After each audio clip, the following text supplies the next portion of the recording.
ECHO. Kemudian beliau juga staf di Departemen Ilmu Kesehatan Anak FKUI RSCM, ya, Rumah Sakit Cipto Mangunkusumo yang ada di Jakarta. Ya, itu biodata singkat beliau, ya, yang disampaikan kepada kami. Insya Allah beliau sudah cukup lama, ya, bergulat dalam dunia kesehatan, khususnya adalah dunia kesehatan anak, ya. Insya Allah kalau mendengar namanya Dr. Fitri, ya, apapun yang beliau sampaikan, ya, tema apapun yang beliau sampaikan, insya Allah akan menjadi menarik untuk disimak, ya. Banyak hal-hal yang bisa kita ambil kebaikan-kebaikannya, banyak hal-hal yang bisa kita ambil manfaatnya. Ya, mudah-mudahan pada pagi hari ini pun beliau bisa membagikan, ya, sebagian ilmunya kepada kita semua agar kita bisa menjadi sehat, ya. Khususnya saat ini terkait dengan tema kita pada pagi hari ini, yaitu optimalkan metabolik tubuh di tengah pandemi selama bulan Ramadan. Ibu-ibu, bapak-bapak yang berbahagia pada pagi hari ini, sedikit mungkin saya paparkan, ya, sambil menunggu Dr. Fitri gabung pada pagi hari ini. Jadi metabolisme tubuh yang terjadi dalam tubuh kita, ya. Semua makhluk hidup akan mengalami metabolisme. Tadi mungkin sedikit dikasih gambaran oleh Ketua DPC bagaimana tentang metabolisme, ya. Jadi makhluk hidup pasti akan mengalami metabolisme. Metabolisme itu di dalam tubuh kita untuk kelangsungan hidup kita. Nah, nanti juga insya Allah akan dibahas oleh Dr. Fitri terkait bagaimana metabolisme yang normal yang terjadi dalam diri kita, kemudian apa saja yang bisa terjadi ketika metabolisme tubuh di dalam tubuh kita tidak berjalan sebagaimana mestinya. Mungkin ibu bapak di sini pernah dengar yang namanya sindroma metabolik atau sindrom metabolik, ya. Jadi sindrom metabolik itu adalah beberapa gejala, ya, beberapa gabungan, ya, kelainan yang terjadi dalam makhluk hidup, khususnya di sini manusia, yang menyebabkan adanya permasalahan-permasalahan yang bisa menyebabkan terjadinya stroke, kemudian permasalahan pada jantung. Nah, itu karena adanya sindrom metabolik. Nah, biasanya sindrom metabolik ini berkaitan dengan kalau ibu-ibu, bapak-bapak pernah melakukan pemeriksaan gula darah, kemudian asam urat, kolesterol, itu kita bisa mengetahui nilai kolesterol kita berapa, nilai asam urat kita berapa, nilai gula kita berapa. Nah, orang-orang yang mengalami sindrom metabolik ini adalah orang-orang yang dimana ada sedikit atau beberapa permasalahan di dalam tadi metabolisme gula, kemudian metabolisme kolesterol, dan metabolisme yang lainnya terkait dalam tubuhnya. Nah, ketika seorang mengalami diabetes salah satunya, ya, kemudian juga adanya dislipidemia atau kolesterol yang tinggi, ya, itu bagian dari gejala yang ada di sindrom metabolik. Yang sederhananya, ya, sebenarnya orang ini mengalami sindrom metabolik atau tidak, itu yang paling sederhana yang kelihatan kita di sehari-hari, ya. Biasanya terkait dengan, mohon maaf, mungkin ibu bapak bisa mengecek masing-masing nanti, ya, lingkar perutnya masing-masing di rumah, ya. Tidak usah sekarang, ya, Bu, bapak nanti saja, ya. Kalau ada meteran di rumah bisa pinjam meteran istrinya, meteran untuk jahit tuh kita coba ukur lingkar pinggang kita, lingkar perut kita. Nah, itu berapa, ya? Biasanya beberapa terkait dengan sindrom metabolik, kelainan metabolik itu perutnya agak maju, ya. Bahasanya mungkin perutnya agak buncit, ya. Nah, sindrom metabolik ini bisa terjadi baik pada laki-laki maupun pada perempuan, ya. Banyak beberapa bahasan-bahasan tentang metabolisme metabolik, ya. Ternyata ketika seseorang mengalami ketika seorang mengalami sindrom metabolik, maka itu akan berpengaruh pada kualitas kehidupan seseorang. Yang mudah-mudahan ibu-ibu bapak semua yang ada di sini, kita semua dalam keadaan sehat walafiat. Saya berpesan untuk mengikuti webinar kesehatan ini, kita fokus pada diri kita, yang nggak usah fokus ke sebelah, ke tetangga, orang di sekitar, ya, tapi kita fokus pada diri kita. Terhadap nanti apa yang akan dijelaskan Dr. Fitri, kira-kira kalau dari penjelasan Dr. Fitri nanti, kita termasuk metabolismenya normal atau tidak ya. Nah, itu perlu kita lihat pada diri kita masing-masing, atau mungkin yang terdekat kepada pasangan kita, suami kita, atau bagi ibu-ibu di sini, maaf, bagi ibu-ibu suami kita, bagi para bapak-bapak istri kita, apakah kira-kira metabolismenya bermasalah atau tidak, gitu ya. Kemudian kalau tidak bermasalah, alhamdulillah kita dalam keadaan sehat. Kalau misalnya pun ada masalah seperti yang disebutkan oleh Dr. Piprim, ya, mungkin kita bisa berusaha untuk memperbaiki diri. Artinya apa sih harus kita lakukan kalau memang kita ada masalah. Nah, apalagi sekarang ya, saatnya kita akan memasuki bulan Ramadan, kita berada di penghujung bulan Rajab ya, kita sekarang tanggal 30 Rajab, insya Allah besok sudah masuk dalam 1 Syaban. Ya mudah-mudahan kondisi pandemi saat ini yang membuat kita mungkin banyak di rumah, stay at home, ya, bukan mangan turu ya, bukan makan tidur saja, tapi banyak aktivitas lain yang kita bisa lakukan ya, tidak membuat kita perut semakin maju, tidak membuat timbangan menjadi belok ke kanan, tapi insya Allah stay at home-nya kita, banyaknya di rumah kita dalam kondisi pandemi ini membuat kita menjadi semakin sehat. Nah, mudah-mudahan nanti Dr. Piprim akan memberikan tips-tips atau memberikan arahan-arahan bagaimana ketika kita saat ini pandemi berada di rumah, kemudian apalagi saat ini kita akan memasuki bulan Ramadan, sehingga kita bisa mengoptimalkan ya metabolisme yang ada dalam tubuh kita sehingga menjadi lebih baik dari sebelumnya. Yang sudah baik dipertahankan, yang belum diusahakan untuk menjadi baik, yang ada problem mudah-mudahan bisa teratasi. Mungkin itu gambaran singkat terkait dengan optimalkan metabolisme pada saat pandemi ya selama bulan Ramadan ini. Mudah-mudahan Dr. Piprim nanti bisa memberikan arahan-arahan dan tips-tips yang bisa kita ambil manfaatnya ya. Sambil menunggu datangnya Dr. Piprim, barangkali dari MC kita pada hari ini ada yang mau berbagi door prize dulu. Nanti kalau saya ngomong mulu bosan nanti ya seperti itu. Bagaimana MC? Apakah ada dari berapa ya 5 door prize yang akan disampaikan pada pertemuan kita hari ini? Barangkali akan disampaikan dulu 2 dulu, nanti sisanya 3 di belakang. Bagaimana panitia? Pak Muhlisin atau mungkin Pak Ketua webinar pada hari ini? Baik, Dokter. Kita sebenarnya tadi untuk door prize ada beberapa yang sudah kita siapkan. Yang pertama kriterianya adalah yang masuk webinar ini pertama kali 5 orang. Tapi ini sebenarnya nama-nama sudah kita note, Dokter. Ya. Nah, cuma nanti masih kita tunggu biar konsisten istiqomah sampai dengan acara selesai ya. Kita note ada 5 orang peserta. Sementara untuk keseluruhan peserta sudah masuk 70 orang peserta. Nah, kemudian mungkin 1 door prize dulu untuk pertanyaan Dok, nanti yang kita coba akan buka dulu. Nanti yang paling cepat tunjuk tangan nanti akan kita minta untuk bisa menjawab, dan kalau jawabannya benar kita akan memberikan door prize. Nilainya adalah pulsa 100.000 ya. Baik, untuk pertanyaan pertama, nah ini nanti yang akan jadi jurinya, kebetulan Ustadz Faisal masih masih gabung ya dengan kita ya, Ustadz ya. Nanti beliau yang akan menentukan benar atau salah nih untuk jawabannya. Masih, insya Allah masih ngikutin. Baik.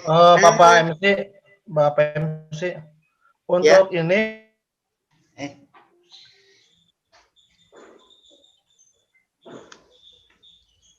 untuk nanti penjawab siapa yang unjuk tangan. Ya. Mungkin langsung saja di chat aja Pak. Pertanyaannya langsung dijawabnya langsung di chat. Yang pertama kali masuk chatnya itu yang menang gitu. Oh, gitu ya. Jawabannya. Baik. Ya. Baik ya teman-teman, Bapak Ibu sekalian, siap-siap di chat aja. Sudah siap-siap ya. Baik, pertanyaannya sepertinya mudah tapi mungkin belum banyak yang tahu gitu ya. Ketua DPD Kabupaten Bogor, PKS Kabupaten Bogor sekarang siapa? Silakan.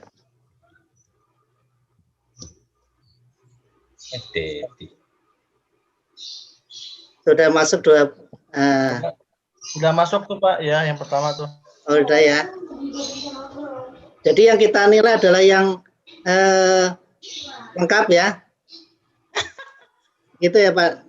Ustadz Agus Salim. Lengkap lama. Nama lengkapnya ya. Perlu dengan gelarnya nggak usah ya. Tapi ini sepertinya Ibu Ustadz Agus Salim nih yang bisa menjawab nih. Gimana Ustadz Faisal? Pertanyaannya gimana Pak? Tadi Pak Muhsin? Ketua DPD PKS Kabupaten Bogor saat ini, Ustaz. Oh, saat ini. Jawabnya yang tercepat.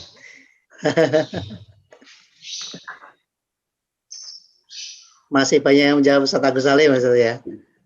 Ini yang menjawab Ustadz Dedi Aroja banyak ini. Jadi gimana? Yang pertama atau yang bagaimana nih?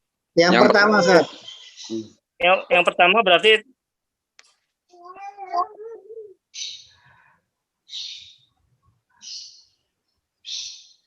Ustazah itu Fatimah. Ya. Baik, saya note ya. Ustazah Fatimah Zahra sebagai pemenang kuis pada pagi hari ini. Ya, istri Ustadz Agus Salim. Dianulir berarti ya? Mau dilempar aja Pak ya? Bukan Iqbal. Mau ditambahin boleh Bu? Ini jurinya karena jurinya ketua DPC. Buat yang lain aja, katanya. Ketua DPC ini. Buat Mau yang ngasih lain itu katanya tuh. Jadi yang lain aja berarti lempar lagi pertanyaannya Ustaz. Lempar lagi. Lempar lagi. Ustadz mau ngasih pertanyaan kali. Ustaz Faisal mungkin.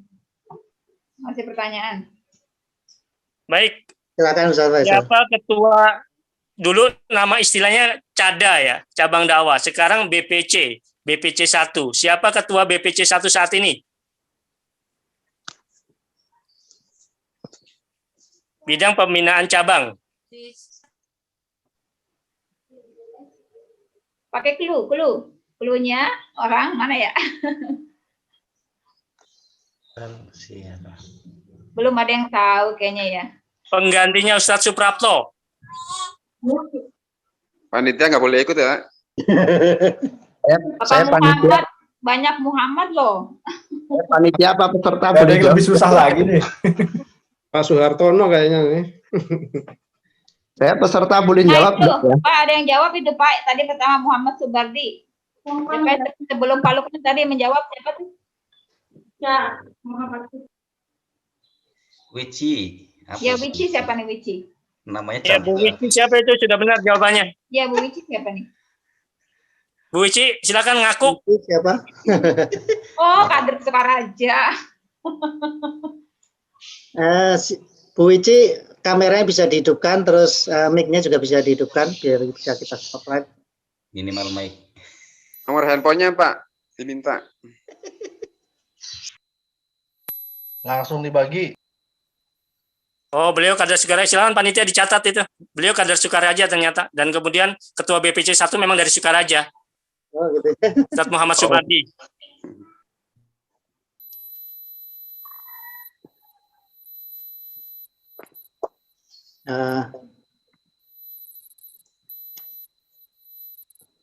Baik. Jadi udah terpilih ya Bu Wici ya dari kader Sukaraja.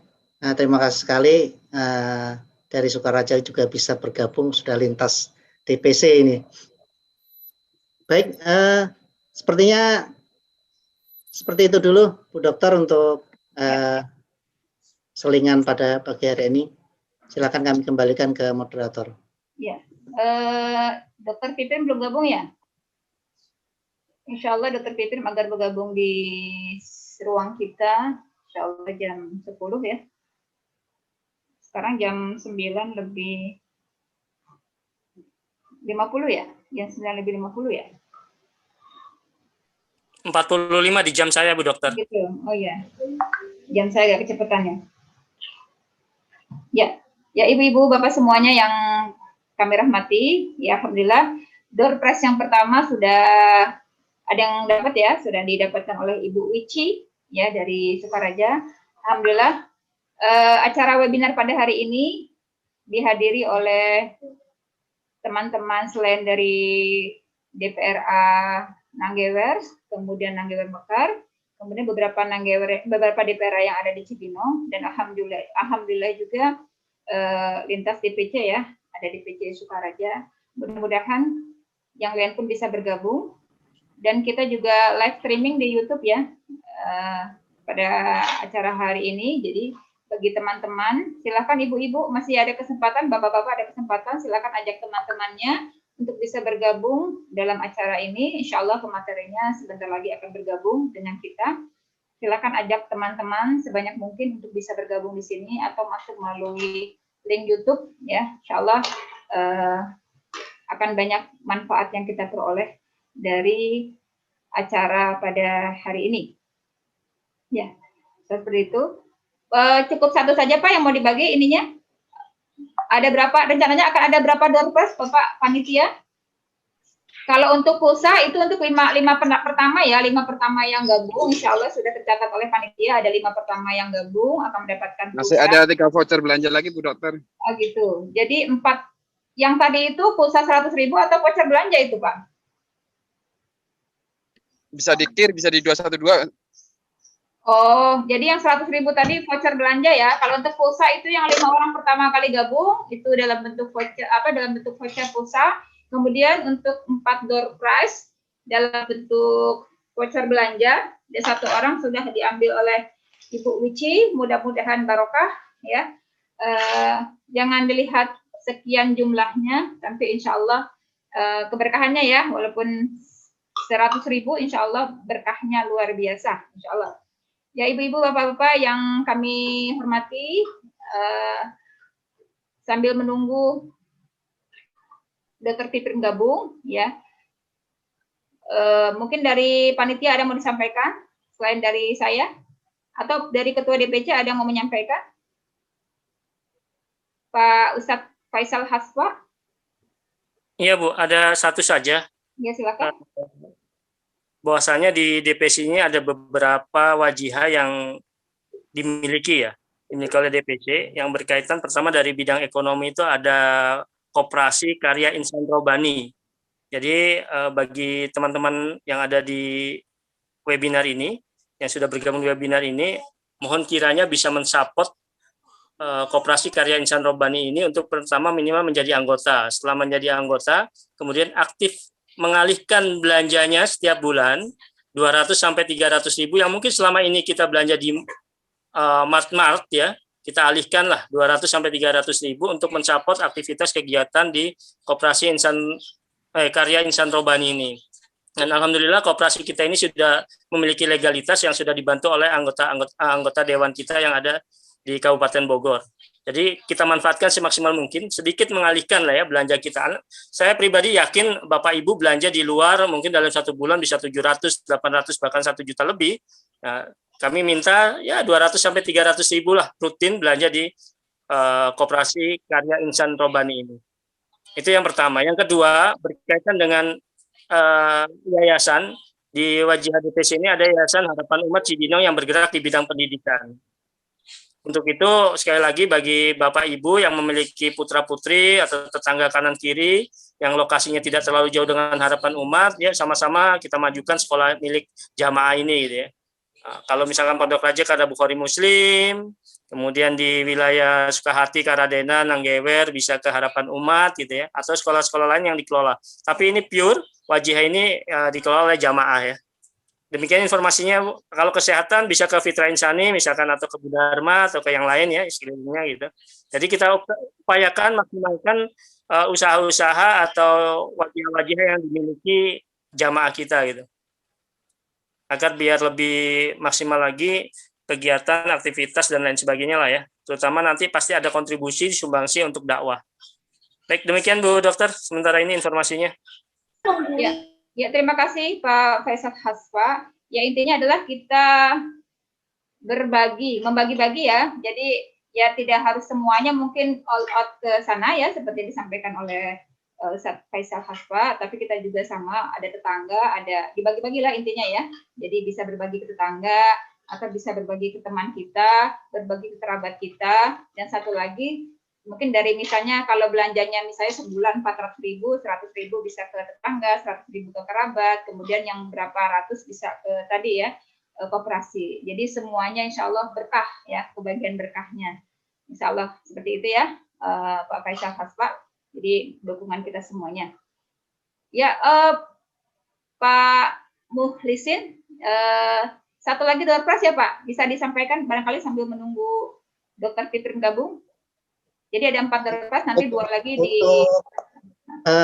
Pertanyaan kedua mungkin dari Dr. Dharma aja ya, yang terkait dengan kesehatan. Mungkin tadi beberapa hal yang sudah disampaikan.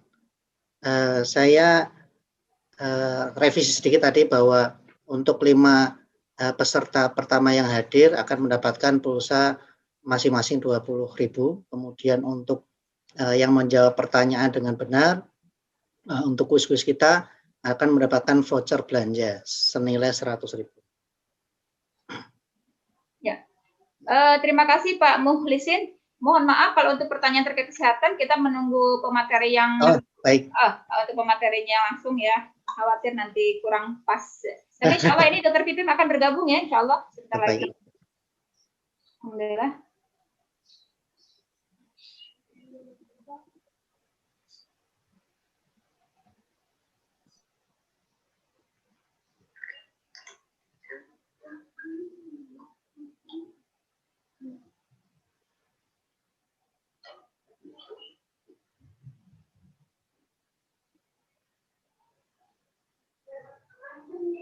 Ya, Ibu-Ibu, sambil menunggu Dr. Piprim gabung ya, sedikit mungkin menyinggung masalah kembali tentang kesehatan ya.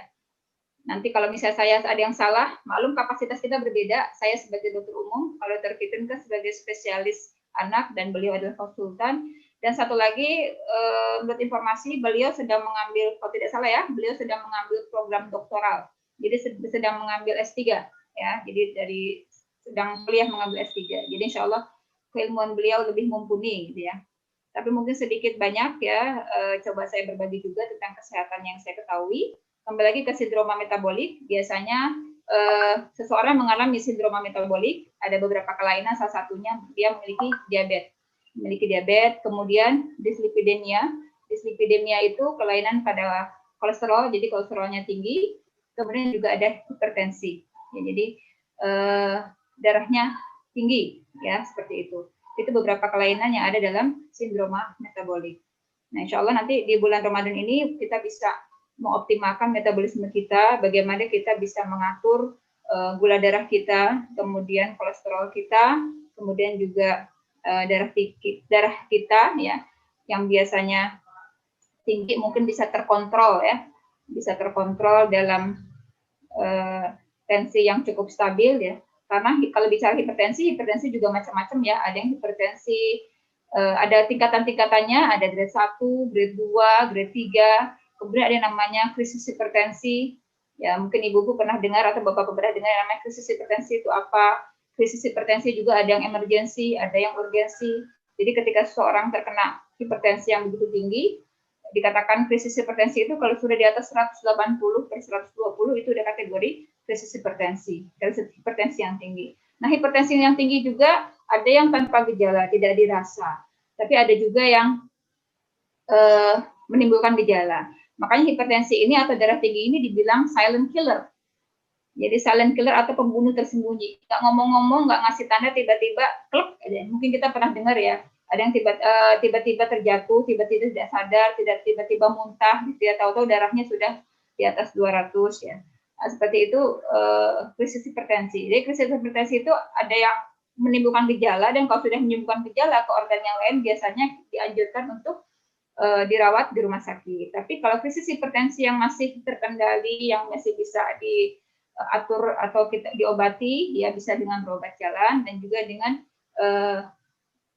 lifestyle ya, artinya memodifikasi gaya hidup kita, diatur bagaimana kita asupan kita, kemudian olahraga kita, ya tidak boleh stres, itu seperti itu. Itu terkait dengan hipertensi. Nah, secara umum ya. Kemudian juga masalah gula, diabetes ya. Diabetes itu yang besar itu adalah faktor genetik ya Bu ya, Ibu Bapak. Jadi faktor genetik ini berperan seseorang itu bisa ada gula atau tidak. Makanya perlu diketahui juga riwayat orang tua kita, walaupun kadang-kadang orang zaman dulu itu kan nggak pernah periksain ya gulanya. Kalau ditanya, dulu orang tuanya ada gulanya nggak? Itu dulu orang tuanya ada diabetesnya nggak? Orang tuanya ada hipertensinya nggak? Kadang orang dulu mungkin tidak begitu aware, tidak begitu ini ya rajin untuk memeriksakan seperti gula darah, hipertensi seperti itu ya. Nah, genetik ini cukup berperan besar. Oh ya, alhamdulillah, selamat datang kepada Dr. Fitrin ya, narasumber kita pada pagi hari ini. Izinkan saya menyapa Dr. Fitrin. Assalamualaikum Dr. Fitrin. Halo. Beliau sudah gabung? Sudah dokter, sudah baru aja masuk. Oh gitu. Ya, dari saya penjelasan sementara itu ya, sampai kita menunggu hadirnya Dr. Fitrin.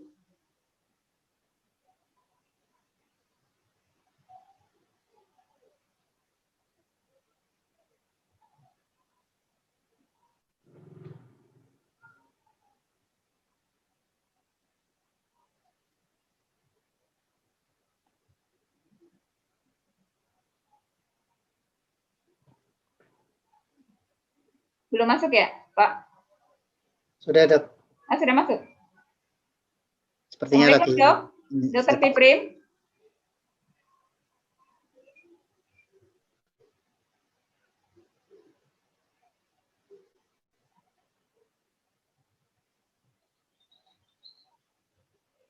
Assalamualaikum.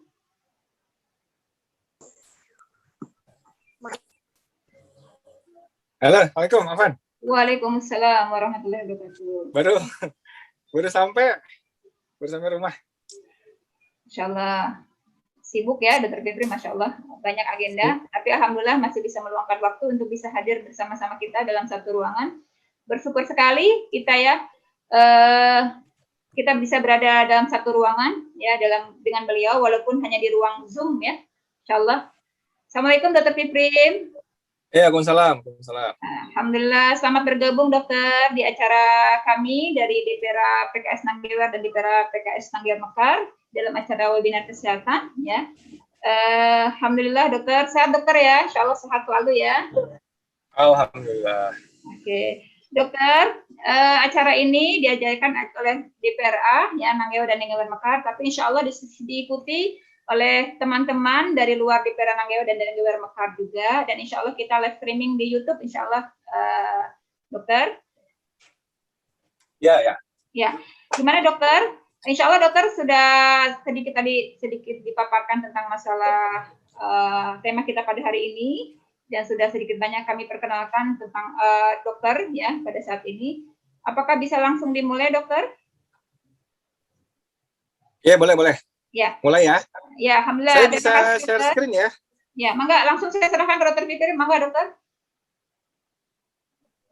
Ya. Baik. Assalamualaikum warahmatullahi wabarakatuh.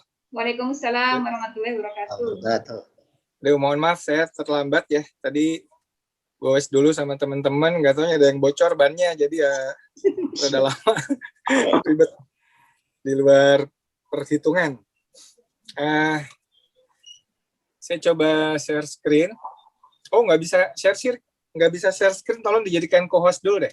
Oh iya. Pak Deden, mohon dibantu Pak Deden.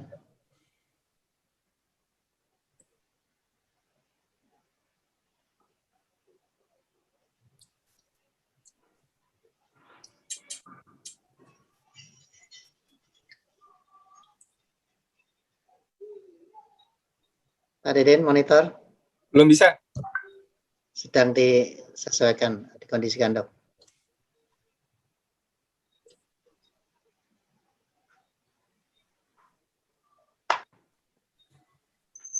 Sambil nunggu itu ada gambar di belakang saya ya. Gambar lemak dikunci insulin. Kelihatan nggak? Kelihatan dong. Nah, jadi insulin ini hormon paling berkuasa nih di tubuh kita ya. Kayak Pak Polisi. Dia kalau kadarnya tinggi terus, dia menguncil lemak di perut buncit kita. Oleh karena itu sebetulnya rahasia sehat itu termasuk bertahan terhadap COVID, mengendalikan insulin ini. Ya, nanti kita coba singgung juga ya. Udah belum ya? Belum bisa ya? Oh, jadikan co-host dong. Ya. Baik, bentar. Coba lagi Pak. Udah bisa.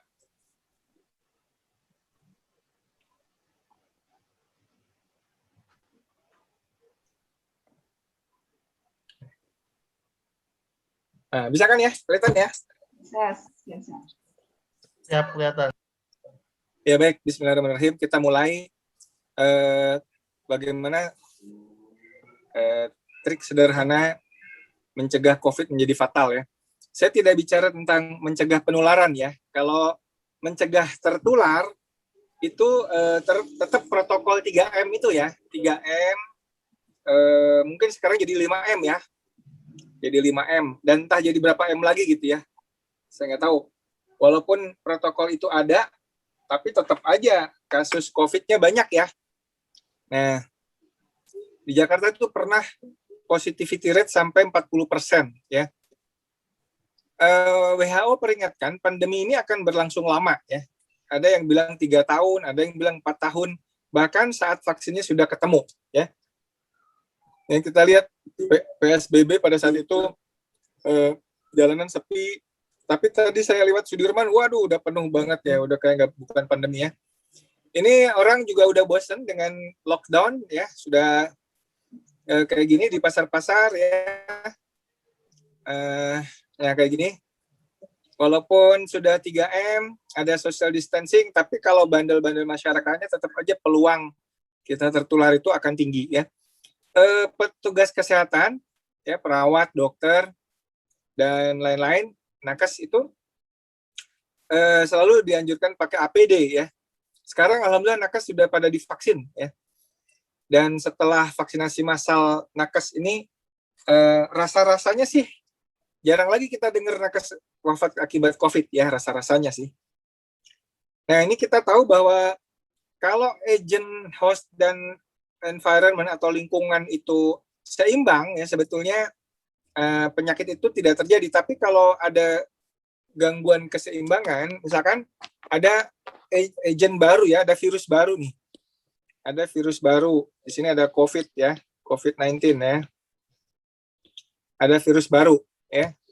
Keseimbangannya berubah. Nah, upaya yang kita bisa lakukan adalah upaya terhadap environment, yaitu 3M tadi ya. Bagaimana supaya lingkungan itu ada social distancing, ada pakai masker dan rajin cuci tangan gitu ya. Tapi ada juga upaya supaya hostnya ini kita perkuat ya, supaya walaupun agentnya banyak, ada mutasi lah, apa isu mutasi virus apa segala macam ya. Kalau hostnya kuat ya, walaupun lingkungannya tidak mendukung, ya kan? Walaupun orang 3M itu udah abai sama sekali. Nah, kalau hostnya kuat, insya Allah agent yang apapun dia kita bisa hadapi ya. Nah, jadi positivity rate-nya terus tinggi ya. Ini terakhir itu sampai 40% loh di Jakarta ya. Artinya apa? Artinya dari 10 orang yang diperiksa itu 4 positif. Dari 10 pemeriksaan itu 4-nya positif ya. Jadi banyak ini. 2 dari 5 ya. Ya kalau kita ketemu 5 itu 2-nya tuh COVID.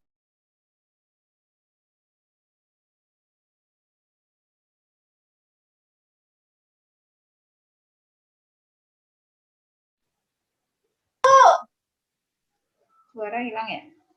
Gitu ya. Jadi luar biasa. Belum update data terakhir, tapi oleh Presiden kita diminta hidup damai dengan corona ya, oleh Wagub DKI diajak berdansa. Nah, berdamai itu seperti apa ya? Problem kita adalah sebetulnya ketika ada dua pandemi bertemu, ya kan? Pandemi satu adalah pandemi corona, satu lagi pandemi obesitas, ya. Di dunia ini sekarang obesitas sangat meningkat pesat, ya. Di Amerika itu 40% orang itu obes. Di Amerika ya. Ya, di US. 40, sekarang 42 kalau nggak salah. Di Saudi Arabia berapa coba? Sama, 42 juga. Ya, gitu. Jadi walaupun agamanya Kristen atau Islam, obesitasnya sama gitu. Kenapa? Karena orang Islamnya ikut-ikutan gaya Amerika makannya. Ya kan? Nanti kita lihat bagaimana sih gaya makan Amerika. Orang Islam itu nggak lagi ikut anjuran Rasulullah SAW dalam hal makan. Ya. Dalam hal makan kita ikut standar Amerika. Ini yang bikin masalah ya. Sehingga ketika obesitas itu banyak ya, when an epidemic and pandemic collide ya, ketika epidemi dan pandemi bertubrukan ya kan, epidemi obesitas dan pandemi COVID ya. Nah ternyata memang risiko obesitas ini untuk COVID dia luar biasa ya. Body mass index ini, nah ini makin gemuk orang, makin tinggi kematiannya, ya, atau risiko intubasi di ICU ya, pakai ventilator ya. Nah kenapa sih orang obesitas itu kok berat? Karena orang obesitas itu banyak masalah di dalam tubuhnya, ya. Bukan lucu, ya. Orang buncit itu bukan lucu, ya. Itu banyak masalah, penuh dengan masalah kehidupan, ya. Kalau kata Sayyidina Umar, azab pada perut buncitmu itu, ya. Ketika orang buncit itu ditegur, ini katanya keberkahan. Bukan berkah, itu azab kata Allah, kata Sayyidina Umar ya. Nah, rupanya di dalamnya kayak gini nih. Di biasanya orang obesitas itu hipertensi ya kan. Diabetes. LDL-nya tinggi, trigliseridnya tinggi, HDL-nya rendah ya kan. Nah, udah gitu inflamasi. Darahnya gampang menggumpal ya kan. Pembuluh darahnya tebal. Gangguan ginjal, gangguan jantung, gangguan fungsi paru. Dan orang obes itu jadi reservoir.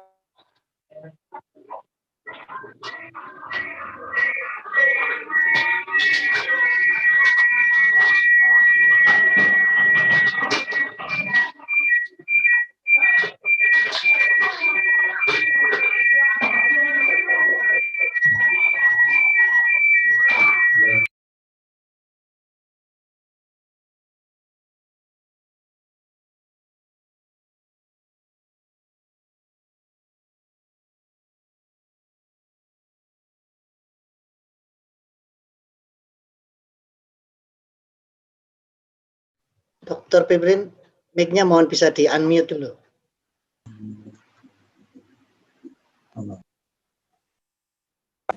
Oh ya. Udah kedengeran? Sudah, Pak.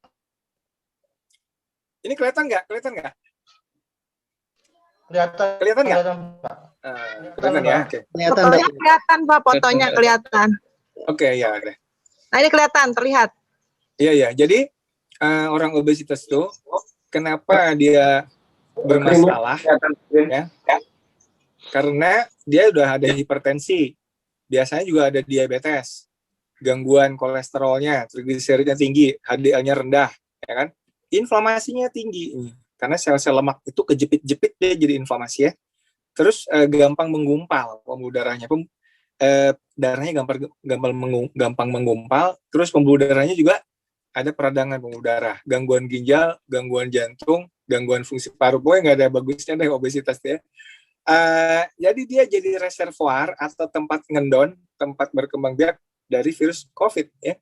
Jadi kita nggak heran ada 6 kali orang di swab masih positif ya. Ini kan 6 kali swab kalau seminggu kan berarti 42 hari dia positif ya kan.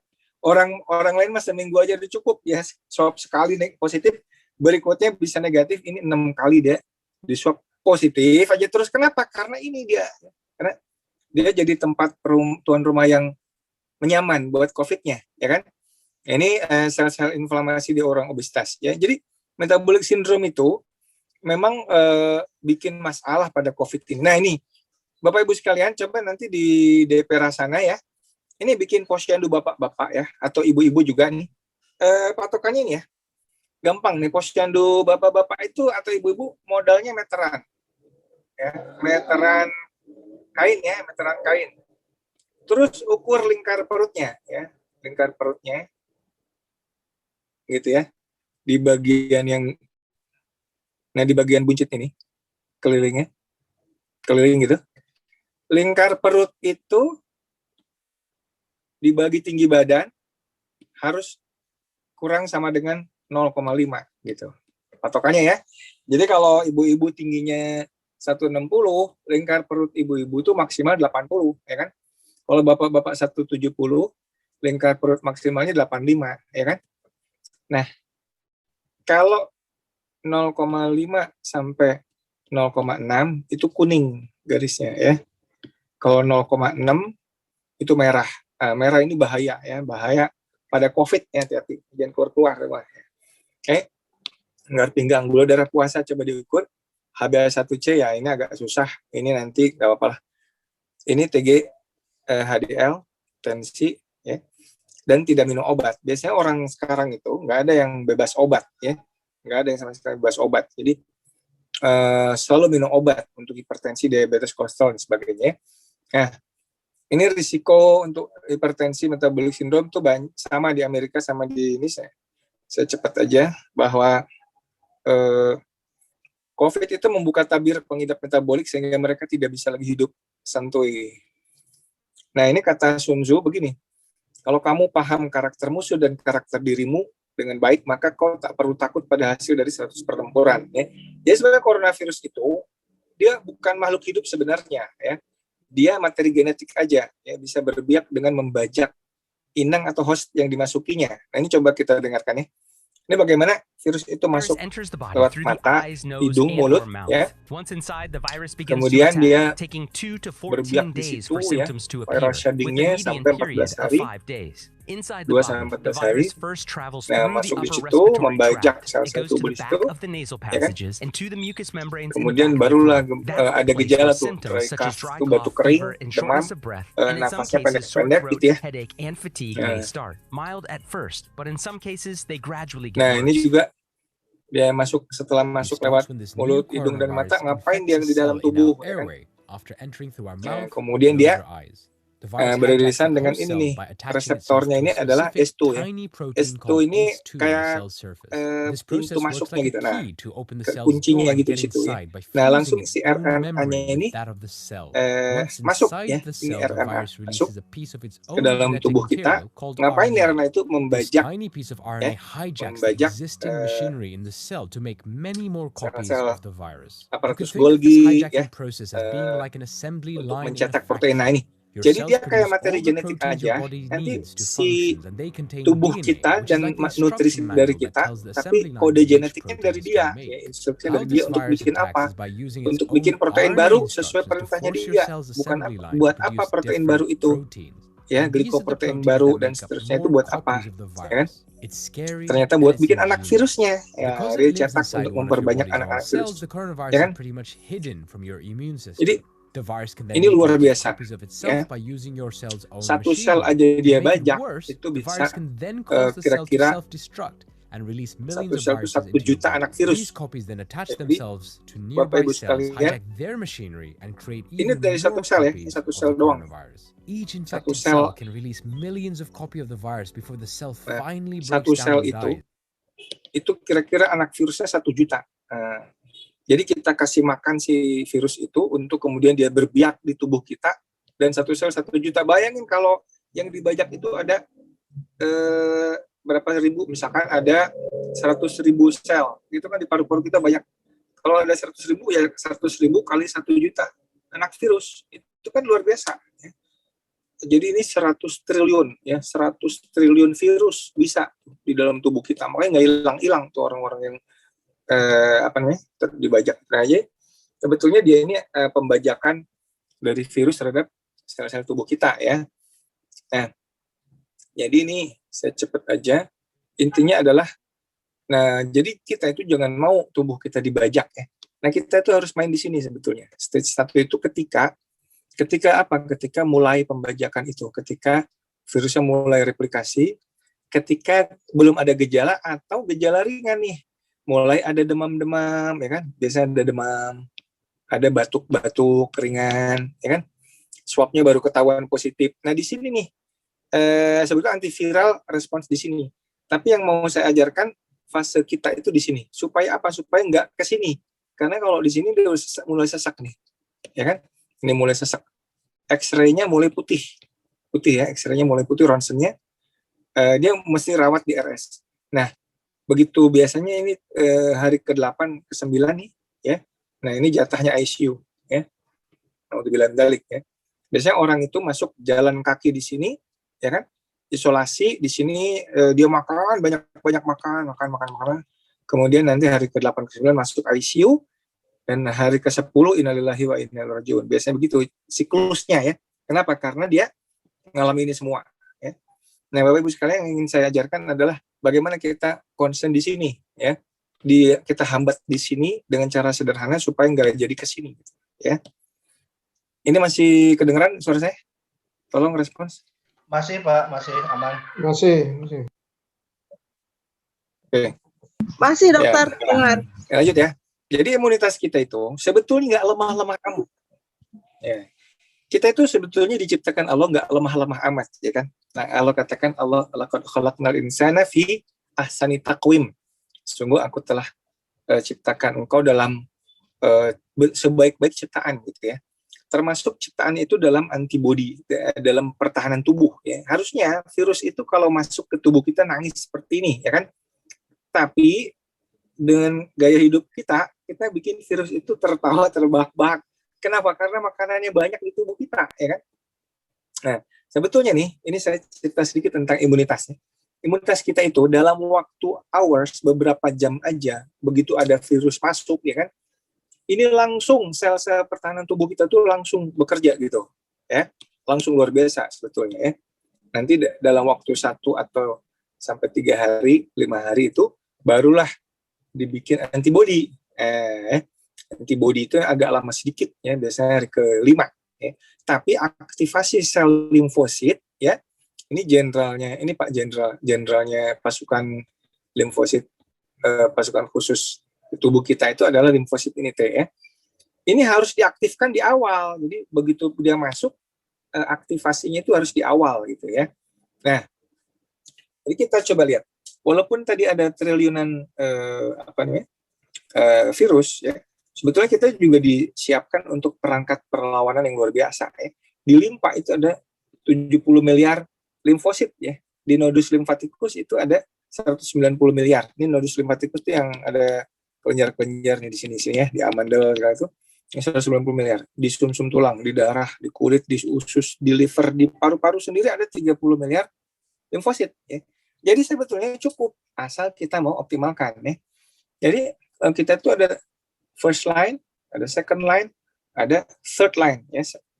First line itu yang pertama kali, yang kedua, dan lini ketiga pertahanan tubuh kita, ya. Lini ketiga itu CD4 ini, yang jenderalnya pasukan khusus, ya. Ini ada 2 hulu balangnya, CD8 yang bikin sitotoksik dan B-cell yang bikin antibody, ya. Nah, ini humoral dan cell mediated. Jadi sebetulnya kalau dari awal si jenderal ini dibangunkan, ya, CD4 ini dibangunkan dari awal, ya, melalui MHC kelas 2, maka nggak perlu orang itu mesti masuk ICU, ya kan? Tetapi problemnya adalah dia si jenderalnya nggak dibangunkan dari awal. Kenapa? Karena dia keburu gelagapan melihat replikasi virus yang demikian banyak, ya. Saya cepat aja. Nah, ini deh. Apa yang dilakukan jika kita tertular COVID? Ya, sebetulnya, ya, ini ajaran-ajaran lama ini bisa kita gali lagi, ya. Ini. Pengobatan terbaik dari semua cara pengobatan adalah istirahat dan puasa. Ya, Bapak Ibu sekalian, ya. Ini Benjamin Franklin itu bukan dokter, ya. Bukan dokter, dia filosof, ya. Filosof. Tapi dulu ajaran orang-orang dulu memang kayak gini nih, kalau sakit awal dia hanya 2 yang dia kerjakan, istirahat dan puasa. Tidur, dan tidur, ya. Nah, ini juga kata si Mark Twain ini juga bukan dokter sih, tapi dia filosof juga ya, ilmuwan. Puasa singkat dapat berpengaruh lebih baik daripada obat dan dokter terbaik bagi pasien sakit. Saya maksudkan bukan mengurangi makan, namun puasa total selama 1 atau 2 hari. Jadi total puasa 1 atau 2 hari, ini Masya Allah luar biasa. Nanti kita akan lihat penelitian-penelitiannya ya. Ini tadi ratusan tahun yang lalu nggak pakai penelitian, dia pakai kebiasaan. Nah ini kata-kata Hippocrates sekarang. Jadi ini kata Plutarch ya, kalau instead of using medicine rather fast a day, daripada kamu minum obat, puasa aja 1 hari. Puasa 1 hari itu bedaran 1 hari, nggak makan nggak minum ya. Nah, everyone has a patient inside him or her, we just have to help in it. Jadi semua orang tuh punya dokter di dalam tubuhnya. Kita harus membantunya bekerja ya. Nah, kata ini Hippocrates ya. Makanan kita harusnya jadi obat kita juga harusnya dari makanan. Tapi kata dia, makan pada saat kamu awal sakit itu sama dengan ngasih makan penyakitnya. Nah ini Bapak Ibu sekalian ya, kita itu ya pertama kader-kader PKS itu kok suka keliru ya, pada saat awal sakit disuruh makan ya, suruh makan, kemudian disuruh kasih. Jadi kalau ada kader yang sakit nih di COVID positif, itu orang berlomba-lomba ngirim makanan gitu ya, udah gitu makannya yang manis-manis ya, makanan gula, akhirnya apa, bukannya sehat, malah virusnya segar buger ya. Ya, ini bertentangan. Kucing aja tahu bagaimana ketika puasa, ketika sakit dia adalah harus puasa ya. Kucingnya tahu, jangan sampai kalah sama kucing. Nah ini penelitiannya saya ingin sampaikan di sini Bapak Ibu sekalian. Tahun 79 ya, orang itu ingin tahu kenapa sih kalau sakit itu nggak mau makan gitu ya. Kenapa? Apa sih efeknya kalau lagi sakit dipaksa makan, ya kan? Nah ternyata penelitian tahun 79 ini membuktikan luar biasa. Jadi dia bikin penelitian ke tikus ya. Tikus itu dibagi 4 grup ya, 1, 2, 3, 4. Yang 1, 2 ini kontrol tidak diinfeksi. Ini tidak diinfeksi ya. Tapi grup yang ke 3, 4 ini diinfeksi. Nah, tikus grup 3 dan 4 yang diinfeksi itu dipasang selang ya. Pasang selang lambung. Nah, grup 3 itu selangnya dibiarin kosong. Jadi dia makan semaunya. Ya. Nah, yang ini dipaksa tambah makan lewat selang. Ya, apa akibatnya? Ini tikus yang makan semaunya diinfeksi. Dari 30 ini 43% mati. Tapi kalau dia dipaksa makan 93% mati. Jadi kalau hati-hati orang yang dipaksa makan pada saat awal COVID ya, nanti kejadian kayak tikus ini ya kan, karena pada awal infeksi itu tidak mau makan itu adalah respon pertahanan tubuh ya. Nah jadi ini ya, nah ini yang gambarannya. Tapi tahun berikutnya ini yang penelitian ini sangat penting saya kira, tahun 80. Nah, kalau tadi dipaksa makan bikin tikus banyak mati kalau diinfeksi, sekarang kalau dipuasain ngefek nggak ya? Gitu kan? Acute starvation, dibikin lapar tikusnya, ini berpengaruh nggak terhadap infeksi bakteri yang ganas ini? Ya, lalu dibikin lagi penelitian, dibikin grup-grup ya. Nah, ini dia kelompok kontrol tidak puasa, ya, ada 20 tikus disuntik ini. Ini sebetulnya 200.000 ya, 200.000 bakteri ya. Ada kelompok puasa 24, 48, 72 jam disuntik juga ya, disuntik 200.000 juga ya, ini suntikannya ini bakteri ya. Apa yang terjadi Bapak Ibu sekalian? Yang tidak puasa yang hidup cuma 1. Ini hidup ya. Bayangin, ini yang tidak puasa kontrol. Yang mati 19. Jadi ini mati semua. 19 dari 20 mati ya. Kalau dia puasanya 48 dan 72 jam nih, 19-nya hidup, yang mati cuma 1. Ini kayak gini apa nggak bisa dibilang kita dahsyatnya puasa itu luar biasa ya.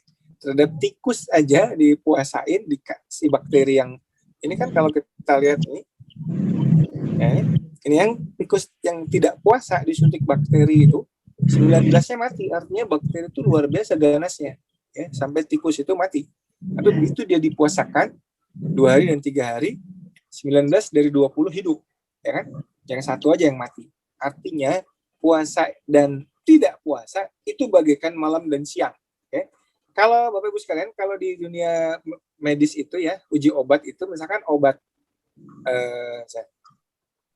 misalnya obat A, VSB gitu ya, obat A itu misalkan efektivitasnya dia berapa ya, misalkan 70%, obat B misalkan 75% gitu.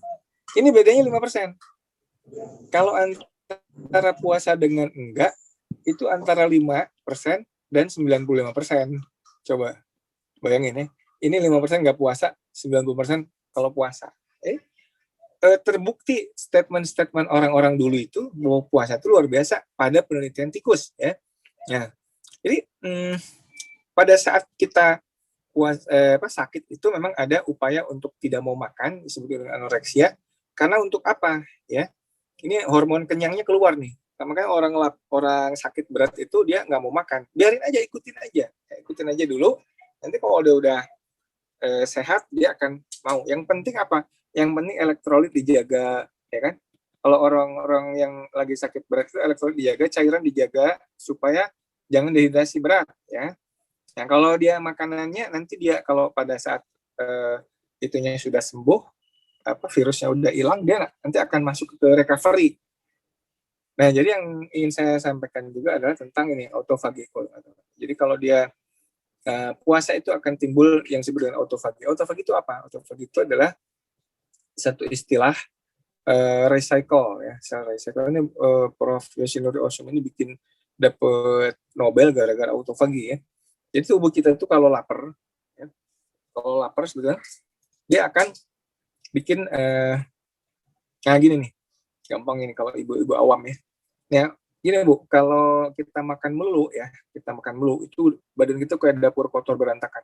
Tapi kalau kita puasa ya kan nggak makan, maka tubuh kita itu punya kemampuan untuk recycle. Jadi bersih-bersih sampai si dapur itu bersih banget.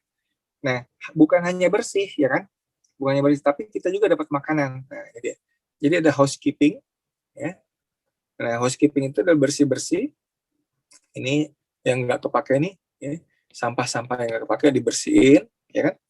Dibersihin. Nah, ini nanti recycle nutrien. Jadi dia jadi nutrien lagi. Jadi makanan lagi. Jadi dipecah jadi makanan lagi. Jadi tapi syaratnya dia harus puasa dulu, ya kan? Puasa yang cukup. Ya. Puasa. Jadi kira-kira nih nggak ada masuk kalori itu kira-kira 17 jam. Itu baru autofaginya jalan ya. Nah, ternyata autofagi itu bukan hanya housekeeping tapi juga respons imun. Nah, jadi intinya gini nih, ketika si virus itu dari awal, ya bakteri atau virus itu dihancurkan dari awal, ya, maka si remahan virus itu kemudian akan membangunkan ini, bikin MHC kelas 2, ini membangunkan CD4. Jadi si jenderal pasukan khusus kita itu udah bangun dari awal-awal, udah alert dia, udah waspada dia. Untuk apa? Dia akan menyusun serangan. Nanti apakah lewat CD8 dan juga lewat sel B limfosit ini yang bikin antibody. Ya kan? Kalau ini langsung nyerang selnya. Jadi kedua ini sitotoksik ya, sitotoksik. Ini istilahnya terlalu medis, nanti dia akan menyerang virus yang masuk lagi. Nah, gitu. Jadi dia dibangunkan dari awal. Makanya kalau orang puasa, kenapa cepat sekali recovery? Cepat sekali orang kalau puasa bener ya, 1 atau 2 hari nggak makan gitu, COVID itu cepat sekali negatifnya. Tapi kalau bandel makan melulu ya, sari kurma melulu, madu melulu gitu ya, kurma, madu selalu dari awal ya nggak mau puasa sama sekali, itu dimanfaatkan virus untuk berkembang biak ya. Jadi kita itu terlalu anabolik ya. Ini jurnal tentang puasa nih. Ini ada, nah ini kalau kita puasa, ini aktifkan AMPK ya. Ini kalau ada virusnya masuk, ya kan? Ini virusnya langsung dihancurkan tuh. Jadi remahan. Ini sebetulnya tadi yang membangunkan dia ada MHC kelas 2 dan membangunkan limfosit CD4. Ini jenderalnya pasukan khusus tadi ya, cocok dengan yang tadi saya katakan. Ini dia. Jadi bisa ngeblok ya puasa itu. Nah, kalau dia gula darahnya tinggi ya, ini disukai oleh COVID untuk berkembang biak. Ya, oleh karena itu orang diabetes biasanya fatal kalau terkena COVID karena COVID-nya langsung bisa berbiak dengan leluasa ya. Ini saya lewatin aja. Ini sama ya autofagi juga ya. Nah, COVID itu ya sudah confirm bahwa makanannya hanya gula ya. Ini beberapa penelitian nih, tidak ini PET scan itu. Ini daerah-daerah yang ada COVID itu nyala nih. Ini PET scan ini dia pakai disuntik gula. Jadi artinya si COVID ini memang memakai gula untuk metabolismenya ya.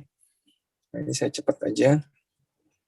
Nah, ini kalau penelitian pakai 2DG juga sama ya, glukosa ini gula ini diambil OH-nya jadi 2DG. 2DG ini obat yang untuk mengelabui virus ya, supaya dia dianggap gula padahal bukan gula. Dengan 2DG dimasukkan, inhibisinya itu bisa mencapai 100%. Ya.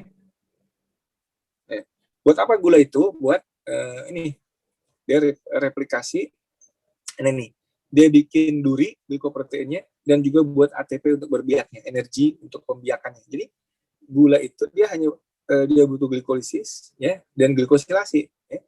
Kemudian dia pakai gula dari bahan yang dipakai untuk berkembang biak itu gula. Ya. Gula itu didapat dari mana? Dari nasi, roti, mie, tepung dan sebagainya. Jadi kalau dari awal itu kita kasih makan seperti itu, kita bukan ngasih makan tubuh kita memberi kesempatan virusnya berkembang biak dengan luar biasa. Nah, ini untuk replicating supaya dia kemudian membajak kita. Ya. Yang kita lakukan sebetulnya dengan puasa dan tidur itu adalah bikin virusnya nangis ya. Karena dia seperti masuk ke insinerator. Ya. Tubuh kita jadi pembakarnya dia gitu ya.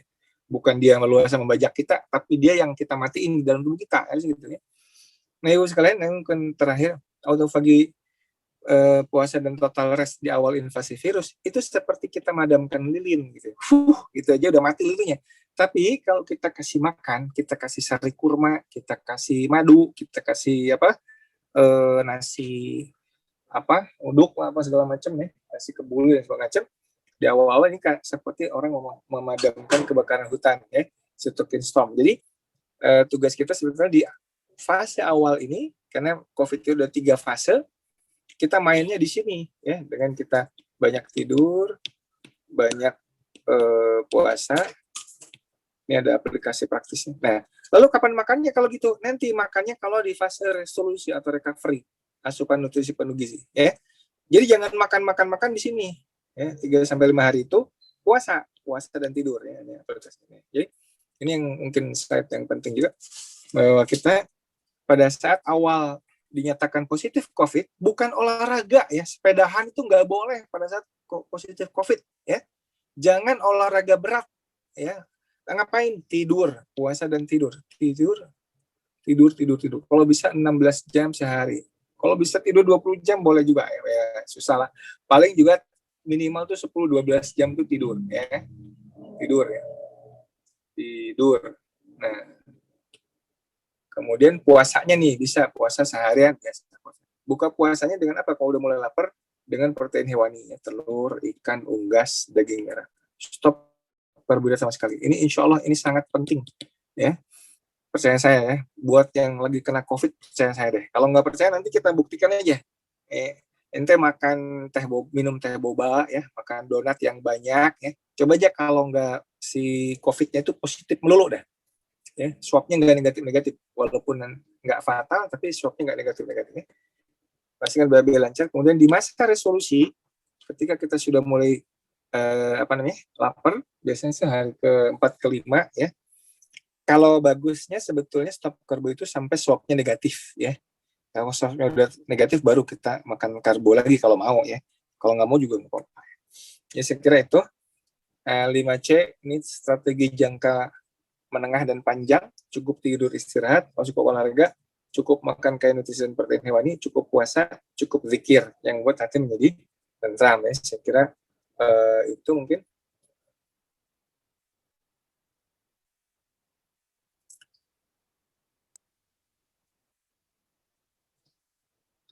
Ya, baik. Mungkin itu materinya.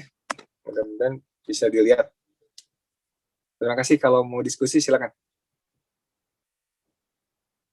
Ya, terima kasih Dr. Piprim atas paparan materi yang luar biasa.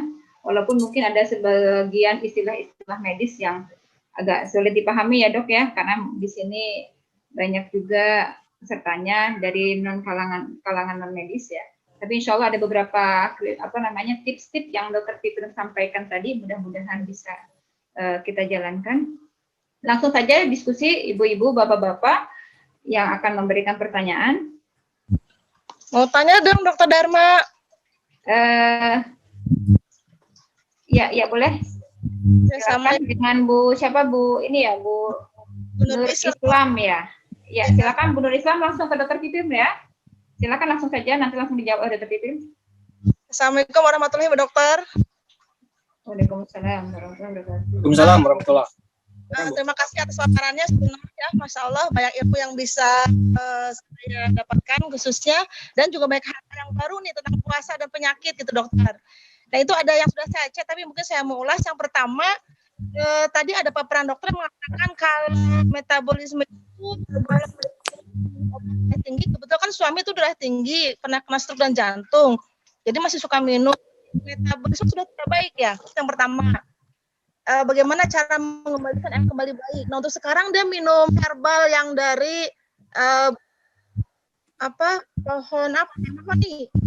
Tapi alhamdulillah udah nggak minum obat darah tinggi, katanya sih sudah nggak begitu pusing dan sudah mulai bagus. Pertama. Yang kedua, tadi mengenai puasa dan sakit dokter. Nah itu apa berlakunya hanya untuk yang makan saja? Yang tadi dokter mengatakan kita jangan makan, tapi kita kalau minum kayaknya tetap minum ya. Jadi puasanya mungkin beda dengan konsep puasa seperti kita ya, dokter. Kalau kita kan puasa setiap hari, walaupun nggak boleh makan dan minum gitu loh. Apakah ada perbedaan konsep puasa yang secara kita laksanakan Islami dan itu secara kesehatan gitu? Dan kalau sakit yang selain COVID, yang saya rasakan sih kalau saya lagi sakit ya dok, kalau nggak makan malahan tambah lemes gitu dok. Misalnya kalau saya mau flu atau nggak enak badan gitu ya, lagi flu berat, kalau saya paksakan makan yang anget, sup dan jeruk gitu, itu bisa seger gitu. Nah itu ada di mana nih penjelasannya? Terus yang ketiga, banyak sekali Bu, bagi Bu. Ketemu dokter nih. Yang ketiga ya dok, mengenai tadi berat badan ya dok, jujur aja saya selama corona ini memang agak sedikit lebih parno ya mengenai hari, karena mungkin saya ada usia juga gitu. Nah dulu itu saya kalau malam itu saya jarang makan karbohidrat ya dok, tapi sekarang karena saya rutin minum vitamin C gitu dok untuk jaga-jaga, jadi kalau saya suka minum vitamin C misalnya, nah malam tuh rasanya perut tuh kurang nyaman gitu loh, akhirnya saya mau nggak mau makan, akhirnya berat badan tuh nambah dok, dari dulu saya cuma 58 sekarang udah 72 gitu sama COVID gitu dok. Nah itu saya khawatir juga dengan obesitas dan sebagainya. Ya mohon penjelasannya dok. Terima kasih dokter Dharma dan semuanya. Assalamualaikum. Ya, terima kasih Bu Nur Islam. Dokter Fitrin sudah bisa ini dok, pertanyaannya tertangkap? Ya kebanyakan pertanyaan. Kebanyakan ya, sampai 3 ya. Yang pertama itu bertanya tentang suaminya yang punya hipertensi. Sangat menarik soalnya. Iya. Jadi hipertensi ya. Tentang hipertensi itu bentar ya. Ya, jadi sebetulnya itu coba lihat gambar insulin yang di belakang saya itu ya, insulin mengunci lemak itu ya. Jadi kuncinya itu, tadi saya nggak jelaskan ya. Jadi gini Bu ya, akar masalah manusia modern itu ya, ini kan katakanlah jam 7 ya. Ini jam 12, ini jam 19, nanti jam 22 ya. Ini pagi-pagi kita udah makan nasi uduk ya, nasi uduk. Nih, insulinnya naik ya. Nanti ibu-ibu kan, jam 10 snack nih, kue, naik lagi. Ya kan? Nanti jam 12 sudah lapar lagi makan siang, gitu ya. Nanti jam 3 sore, snack sore, ya kan? Dan nanti jam 19 naik lagi, ya kan? Baru mau turun, lapar lagi, ada mie goreng tek-tek, makan lagi gitu, ya kan? Jadi ini kadar insulin ya. Insulin di manusia modern itu nggak pernah rendah, ngerti nggak? Nggak pernah rendah. oleh karena itu, ya, padahal insulin yang tinggi itu, kita taunya insulin itu hanya memasukkan gula ke dalam sel, benar nggak? Ya kan? Gula ke dalam sel. Tapi kan kadar gula darah itu kan normalnya berapa? Kan 100 ya. 100 mg per 100 ml ya. Ya nggak? Jadi kalau volume darah orang dewasa itu ada 5 liter, ya kan? Ini kan berarti sama dengan 5.000 miligram dalam 5 liter, ya kan? Jadi 5 gram per 5 liter. Jadi sebetulnya volume gula yang beredar dalam darah kita itu cuma 1 sendok doang. 1 sendok aja gula 1 sendok gula yang beredar itu. Nah, kalau kita makan donat, ya, atau Ibu tadi makan apa malam-malam kalau perih itu? Katakanlah makan nasi goreng ya. Makan nasi goreng. Itu berapa gram gulanya? Nah, kelebihan gula itu nanti disimpan dalam glikogen. Ya. Glikogen itu di hati cuma 100 gram. Padahal kita makan berapa ratus gram ya. Nah, akibatnya sisa kelebihan gula itu ditimbunlah jadi lemak. Nah, coba lihat gambar di belakang saya itu, di belakang latar belakang saya itu, ya kan? Lemak kita di perut buncit kita ya, di paha, di pantat, di mana-mana itu dikunci gara-gara pola makan ini, ya. Nah, kita itu sangat takut lapar ya. Padahal kita itu banyak sekali ininya ya. Bentar ya, saya coba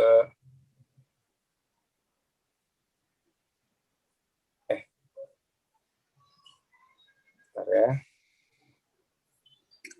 Nih.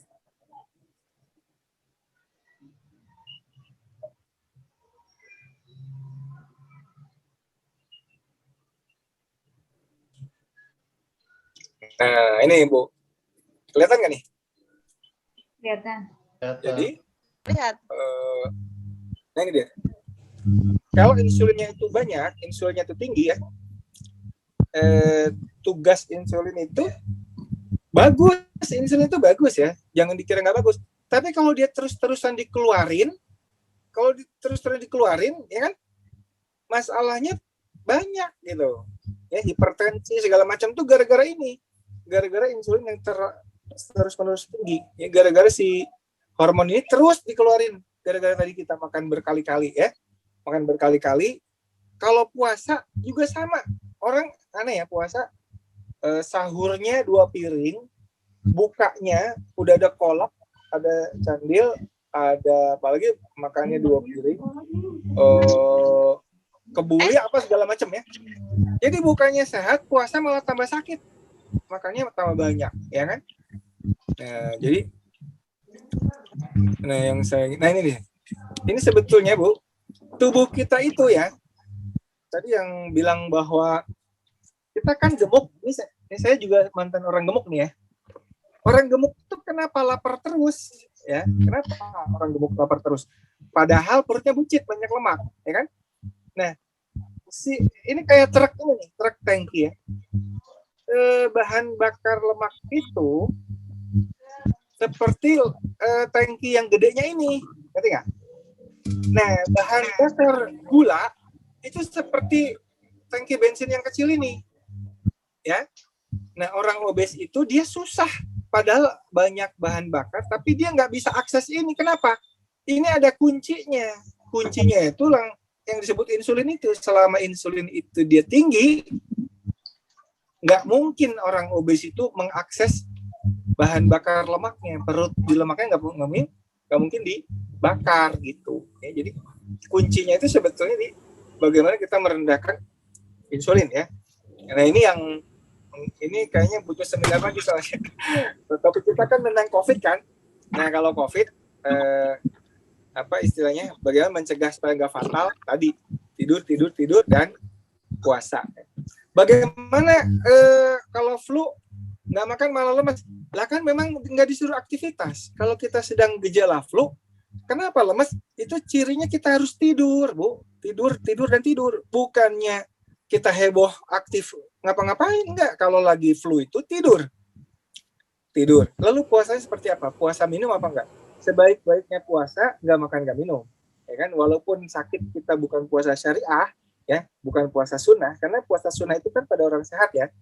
Tapi puasa pengobatan itu tidur. Kalau tidur sih rasanya nggak makan minum ya. Saya jarang ketemu orang tidur sambil bisa makan minum. Iya, apa-apa. Kalau tidur itu pasti dia nggak makan minum ya, benar nggak?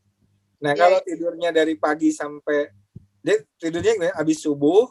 Kadang-kadang kalau orang lagi sakit berat itu, sholatnya pun dia tayamum, sholat di kasur, terus tidur, nanti bangun zuhur, tidur lagi, ya kan? Nanti pas maghrib atau pas asar sholat, tidur lagi, bangun-bangun pas maghrib udah lapar, nah makannya misalkan dadar telur gitu ya. Nah besok diulangi lagi kayak gitu. Insya Allah 2 hari aja udah cukup untuk bikin kita mematikan virusnya, ya. Jadi nggak usah khawatir dengan lemes. Orang sakit itu pasti lemes, ya. Jangan ibu kemudian karena takut lemes jadi makan. Kasih makan pada saat awal itu ngasih makan virusnya, kan gitu kata Hippocrates tadi. Memberi makan. Ingat penelitian tikus tadi, Bu. Kalau nggak percaya, penelitian tikus tadi luar biasa, ya. Tikus yang dipuasakan, yang 2 hari puasa disuntik bakteri ganas, hanya 1 yang mati. Tapi kalau tikus itu nggak puasa, disuntik bakteri ganas, 19 dari 20 mati. Kalau yang sebaliknya tadi yang puasa, 1 dari 20 yang mati, 19-nya itu. Jadi peran puasa itu sangat penting. Mari kita belajar dari ilmu orang lain itu, walaupun yang meneliti orang-orang yang non-muslim. Karena kan hikmah itu milik orang muslim. Ya. Sekarang saya ngajarin ke ibu-ibu konsep puasa. Ini banyak dicibir oleh bahkan dokter-dokter modern sekalipun, ya kan? Nggak percaya gini-gini. Ya monggo silakan. Karena dokter modern biasanya senangannya pakai obat, ya. Kalau kita lihat obat antivirus itu bekerjanya sebetulnya setelah pembajakan terjadi, ya. Pembajakan sudah terjadi, barulah kemudian obat antivirus itu misalkan seperti remdesivir itu mencegah transkripsi virusnya, ya, mencegah supaya udah dibajak nggak jadi dicetak, ngerti nggak? Ya. Nah kalau puasa itu mencegah dibajak, jadi dia bekerja lebih awal lagi dari obat antivirus itu. Saya kalau lagi di rumah sakit ada antivirus ya udah diminum aja nggak apa-apa. Yang nggak boleh diminum, yang nggak boleh dimakan nasinya, ya, rotinya, mie-nya. Jadi kalau orang-orang yang lagi isolasi mandiri, ya, tugas Anda adalah tidur. Saya pernah tuh ada bapak-bapak ya, lagi isolasi mandiri, malah olahraga, ya, lagi di isolasi di Wisma Atlet, malah olahraga. Pada saat sakit kena COVID positif bukan olahraga, bukan tidur. Serius nih, tidur dan puasa. Itu yang harus dikerjakan. Bukan olahraga itu kalau udah sehat, ya, gowes olahraga, ya.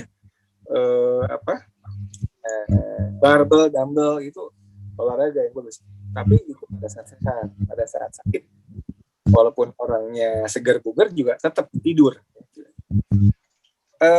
Pertanyaannya apalagi banyak lupa jadi. Sebentar dok, supaya nggak dehidrasi gimana dok? Oh tidur terus kan takutnya dehidrasi dok. Nggak bakal dehidrasi. Tubuh kita itu bisa minum pada saat nanti lapar. Tubuh kita itu seharian nggak minum tuh nggak apa-apa. Ya. Orang rekor bisa bertahan tanpa makan minum itu 18 hari. Ya, itu ekstrim, jangan sampai 18 hari ya. Tapi kalau ibu-ibu puasa 23 jam nggak minum, it's okay. Oke. Ya. Kalau kita lagi sehat, oke. Kecuali kita memang sakit ginjal, kita lagi cuci darah, ya kan? Ureumnya kreatinnya tinggi, itu mah memang bukan jatahnya kayak ginian. Itu nggak bisa kayak gitu. Itu mesti dirawat di rumah sakit. Tapi orang-orang sehat, orang normal, nggak minum 23 jam, oke aja. Nanti minumnya pada saat udah haus, udah buka. Jangan paksa-paksa minum. Tugas kita tidur. Kalau nurut cepet deh. Benar, terus cepet. Ya. Tanya dok. Ya, sebentar ya. Halo. Ya, apa lagi? Ya, dicoba yang dari chatnya dulu ya, dari banyak pertanyaan yang ada di chat. Jadi intinya kalau saya tangkap dari chat ini, oh ya tadi pertanyaan tadi mudah-mudahan bisa membantu menjawab dari memuaskan pertanyaan dari Bu Nur. Kalaupun belum ya wajar ya, nanti kita terus belajar dan belajar. Selanjutnya pertanyaan yang ada di chat, secara umum pertanyaan tentang puasa, dokter. Jadi tadi terkait dengan penjelasan puasa, sebetulnya puasa ini yang benar bagaimana gitu kan? Tadi memang sempat ditanyakan apakah memang terkait makannya saja, bahwasanya di makanan saja sedang minumannya tetap. Gitu. Bagaimana kondisi puasa pada saat sakit COVID dengan puasa ketika Ramadan kan berbeda ya. Mungkin kayaknya lebih minta tolong dijelaskan tentang puasa yang betul itu bagaimana. Ada juga pertanyaan apakah sama puasanya ketika orang mau operasi itu juga terkait seperti yang dijelaskan oleh dokter. Mungkin itu dulu, Dok. Ya, puasanya intinya sih sebetulnya kita cepat masuk ke kondisi autofagi ya. Jadi kan autofagi akan terjadi kalau defisit kalori. Jadi nggak ada kalori masuk sama sekali ya. Nah, makanya nasihat saya itu kan tidur. Kenapa? Kalau orang tidur otomatis puasa. Benar nggak? Iya. Makanya ya kalau lihat YouTube saya itu tidur, dan tidur. Bukan makan. Hanya kita itu sudah melekat di otak kita. Kalau sakit, makan biar kuat. Benar nggak? Ya, kan ada ini. Kalau sakit, paksakan makan biar kuat, ada kekuatan melawan penyakitnya. Salah. Salah itu penelitian tikus membuktikan. Tikus dipaksa makan, penelitian pertama, ya kan? Yang makan dibiarkan alamiah, 43% mati. Begitu dipaksa makan, dimasukkan selang ke lambungnya, 93% mati. Berarti puasa makan saja, Dok ya? Minum tetap ya? Kalau tidur itu bisa minum nggak? Oh, tidur. Ya. Iya kan tidur itu kan nggak makan minum, nggak usah takut dehidrasi ya, nggak usah takut dehidrasi, ikuti nafsu alamiah kita, naluri kita. Kalau kita itu sudah waktunya minum, kita akan haus. Ini berlaku untuk orang yang sehat ya. Kalau orang diabetes segala macam ini kekecualian ya. Orang diabetes puasa tiba-tiba dia tetap minum obat diabetesnya, ya hipoglikemia bahaya. Tapi kalau orang normal aja tidur itu sepanjang hari dia tidur, bangun kapan sholat aja, ya, insya Allah dia akan cepat eliminasi virusnya, ya. Kalau nggak percaya, cobain nanti kalau udah mulai nggak enak badan, ya, sakit nelen kah, gerges-gerges, ya, tidur, ya. Maka saya nggak mau ribut masalah puasa apa ya. Udah tidur tuh pasti nggak minum, ya. Kalau tidur bisa minum aneh, saya berarti tidurnya nggak bohongan, ya. Kalau tidur bisa makan, apalagi lebih aneh, ya kan? Kalau tidur tuh pasti nggak makan minum, ya kan? Nah, jadi cukup tidur. Kenapa? Karena kurangnya tidur itu berpengaruh di penelitian yang ada. Saya ada jurnalnya sebetulnya. Orang kurang tidur itu, ya, pada saat awal dia kurang tidur, itu hubungannya nanti dengan kejadian masuk ICU. Ya, banyak. Jadi poor sleep, ya, tidur yang buruk di awal-awal kena serangan COVID, itu berhubungan dengan tingginya angka kejadian masuk ICU. Jadi makanya penting tidur. Karena saya nggak pingin debat masalah puasa, nyuruh tidur aja. Kalau tidur pasti ini mulutnya puasa. Hanya kita itu terlalu, pertama khawatir banget kalau nggak makan apa-apa itu, takut sakit, takut lemes. Nah, kalau sakit kan memang lemes. Ikuti aja lemesnya, itu isyarat dari Allah untuk kita tidur. Nggak mau makan isyarat untuk puasa. Benar nggak? Demam segala macam itu pertanda kita sedang mengusir virus dan bakterinya. Ya, kita demam itu benar-benar sebetulnya untuk mengusir bakterinya. Ya. Nah, ini berlaku untuk orang-orang yang sehat dalam kondisi yang normal ya. Beda kalau ada kondisi khusus, misalnya saya lagi diabetes berat segala macam, itu nggak berlaku anjuran ini. Itu nanti konsul lagi sama dokternya. Karena orang diabetes kalau lagi insulin, puasa, insulinnya tetap masuk. Ya KO, dia hipoglikemia. Ya. Ini orang-orang yang biasa, yang nggak sakit. Ya. Jadi minum, kapan minumnya? Kalau ada naluri haus. Ya. Lalu kapan minum banyaknya? Nanti kalau dia sudah barang makanannya, ya, dia lapar banget nih, udah makan ikannya aja, minum yang banyak saat itu. Kenapa? Karena kalau tubuh kita itu nggak makan minum, ya, autofaginya itu 3 kali lipat lebih efektif dibanding kalau kita nggak makan tapi minum aja. Ya, istilahnya water fasting. Itu ada penelitiannya. Water fasting sama dry fasting itu lebih efektif. Dry fasting itu puasa kering ya, nggak makan minum. 3 kali lebih lipat efektivitasnya dibanding puasa air, water fasting. Puasa air tuh dia puasa nggak makan tapi minum. Ya boleh juga sih, cuman nggak seefektif kalau kita nggak makan minum. Kita bisa kering kalau tidur. Kalau nggak bisa tidur bagaimana? Ya minum CTM boleh. Ya. Minum obat-obat yang bikin ngantuk boleh. Ya. Jangan update Facebook ya. Itu saya lihat, mohon maaf ya, ini ada beberapa teman ya, kenalan saya, ada yang kabarnya wafat gitu saya, wafat karena COVID gini. Saya lihat di Facebooknya itu, jam 1 pagi dia update status, jam 11 malam update status. Begini-gini. Saya bilang ini gimana nggak gawat orang ini ya. Memang ajal itu takdir dari Allah ya. Tetapi proses gawatnya itu kelihatan orang ini nggak bisa tidur. Nggak tidur orang ini gitu. Di awal-awal, jadi seminggu atau 9 hari sebelum dia wafat itu, saya lihat malam-malam itu sibuk update status saja di Facebooknya itu. Ya. Jadi HP itu kalau bisa dibuang aja, disingkirkan aja. Ya. Kalau orang lagi isolasi COVID, HP-nya singkirin. Jadi benar-benar saya tidur nggak terganggu dengan chatting gitu ya. Itu ya. Sekuat apapun orang, Bu, nggak ada orang itu Superman itu nggak ada. Ya, kalau dia sakit obatnya tidur. Mau binaragawan sehebat Aderai segala macam, ya. Kalau dia lagi kena influenza, kena apa? Tidur. Ya. Biarkan imunitasnya bekerja untuk mengusir virus atau bakteri yang masuk. Ya. Itu aja saya kira. Puasanya seperti itu ya. Apalagi? Ya, terima kasih dokter. Jadi ibu-ibu bapak semuanya seperti yang dijelaskan oleh dokter Piprin, intinya puasanya seperti itu ya. Kalau bisa puasa seperti Ramadan, jadi puasa makan dan puasa minum. Kemudian intinya tidur ya, bukan makan tidur ya. Tidur puasa. Artinya puasa ini akan mengurangi asupan makanan dan minum yang ada dalam diri kita. So, secara umum kalau chat pertanyaannya tentang puasa, kalau di sini ada pertanyaan tentang imunisasi, memang saat ini bukan bahasanya tentang imunisasi, tapi insya Allah imunisasi sudah aman ya, sudah disampaikan juga tadi oleh Dr. Piprin, dengan imunisasi sudah cukup mengurangi angka walaupun angka kesakitan dan kematian, insya Allah berita-berita nakes-nakes yang berguguran, insya Allah mudah-mudahan tidak akan muncul lagi, begitu juga di masyarakat tidak akan muncul lagi.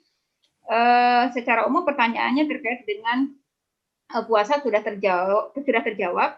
Mungkin ada yang mau menanyakan tadi, Ustadz Andi ada yang menanyakan, Ustadz Andi? Andi Judono masih ada di sini? Silakan Ustadz Andi langsung aja disampaikan ke Dr. Piprin. Baik, Bu Dokter. Silakan. Ya. Pak Dokter? Oh ya. Ya. Itu ada yang bilang kalau puasa itu jika tanpa niat itu hormonnya tidak keluar atau bagaimana gitu. Jadi kalau dengan niat itu niat mau puasa dari malam ini dokter ya. Jadi beda dengan kita kalau niat puasa tapi hanya menahan tidak makan pada hari itu. Tapi kalau diniatkan dari malam dia bisa lebih maksimal ya itu. Itu yang pertama. Ya, yang kedua yang masalah minum itu, ada orang yang bilang walaupun kita puasa dari pagi akan tahan makan tapi minumnya jalan terus, itu juga. Dokter, pertanyaan dari saya. Terima kasih sebelumnya. Ya, terima kasih Pak Andi. Ustadz Andi, silakan Dr. Piprin. Dia terkait puasa yang niat dengan yang tidak niat sama enggak nih? Iya, makasih Ustaz. Jadi gini ya, orang sakit itu secara syariat dia nggak boleh puasa, benar nggak? Orang sakit itu dapat rukhsah untuk tidak puasa, betul nggak? Jadi dia bukan puasa untuk sunnah, bukan puasanya menjalankan syariat. Bahkan Ramadan pun kalau sakit kan boleh nggak puasa, betul nggak? Tapi puasanya di sini adalah kita ingin masuk ke kondisi autofagi tadi supaya dia masuk ke dalam kondisi pengusiran virus yang optimal. Jadi bukan diniatkan saum sunnah, makanya boleh minum kalau dia haus. Lawang sakit kok saum sunnah. Kan kalau dia perang, ya kan, perang itu kan boleh nggak puasa. Di Al-Baqarah itu kan ada barang siapa sakit ya, wain kuntum maridun ya, apa ayat itu? In kuntum maridun aw ala safarin, ya. Jadi kalau kamu lagi sakit, ya, boleh nggak puasa, nanti diganti. Nah, adapun puasa yang saya maksudkan di sini adalah, ya, membuat orang itu cepat masuk ke kondisi autofagi dalam rangka dia mengusir virusnya, ya. Tentu nanti boleh minum, ya, kalau dia haus boleh minum. Tapi kalau dia nggak makan nggak minum, itu nggak dianggap sebagai saum sunnah, ya.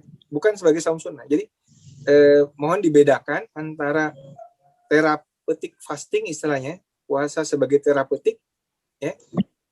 Karena nanti kan tetap kalau ada demam dia boleh minum obat. Kalau orang puasa kan nggak boleh minum obat, ya kan? Kalau dia nggak bisa tidur, minum obat tidur. Ya. Jadi nggak kemasukan kalori dan nggak kemasukan minuman, tetapi memang nggak consider sebagai saum sunnah. Saum sunnah aturannya lain lagi kan. Walaupun Rasulullah SAW itu gampang banget kalau mau saum, Ustaz. Ya kan, banyak hadis-hadis.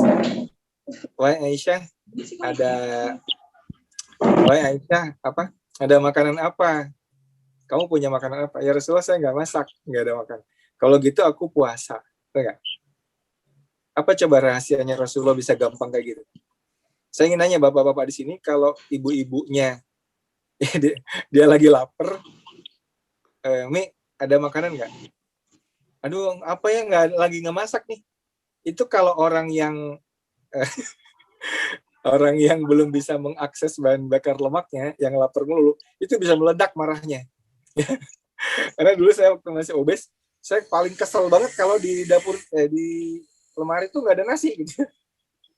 Oh, nggak ada nasi, saya meledak sama rasa itu. Kenapa lapar-lapar gini nggak ada mana? Kayak gitu ya. Nah, Rasulullah itu gampang aja.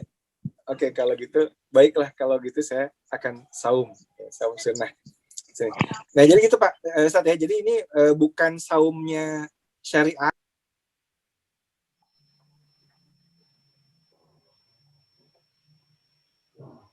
Jadi dia bukan saum sunnah, tetapi saumnya puasa untuk terapeutik.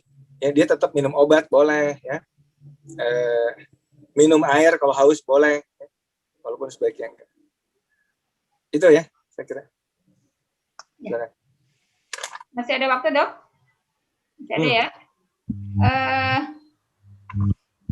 Pertanyaan selanjutnya, bagaimana caranya membangkitkan jenderal tadi, Dok? Jenderal limfosit tadi ya di awal-awal fase infeksi. Bagaimana sih supaya limfosit kita ini meningkat? Apa yang harus dilakukan? Ya itu tadi puasa tadi. Puasa ya jawabannya. Jadi saya ulang ya. Tadi kan ada ini slide ini penting banget ya. Ada yang minta ditayangkan slide ketiga, Ustadz? Ya 3 fase tadi ya. Ada yang minta tayang ulang slide. Iya. Ini ya, ini nih.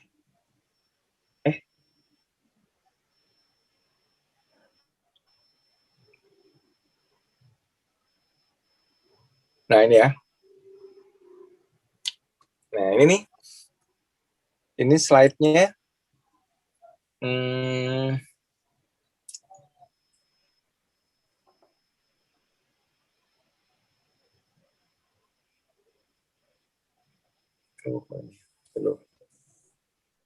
Oh, ini nih, ini. Nah, ini. Ya. Jadi ini yang penting itu ketika terjadi autofagi itu ya, gara-gara katabolik ini anoreksia kan nggak mau makan kan ya, jadi otak memerintahkan kita supaya nggak mau makan, terjadi kondisi katabolik itu nanti pembongkaran di liver, dia bikin gula ya, di otot juga, di lemak juga dibongkar, menyediakan glukosa, lemak dan amino asid. Buat siapa? Buat sistem imun gitu. Jadi sistem imun kita tuh nggak boleh nggak boleh katabolik, dia tetap anabolik. Nah, anabolik itu di sini nanti bikin autofagi supaya ya yang tadi saya bilang itu. Nah, supaya ini ya.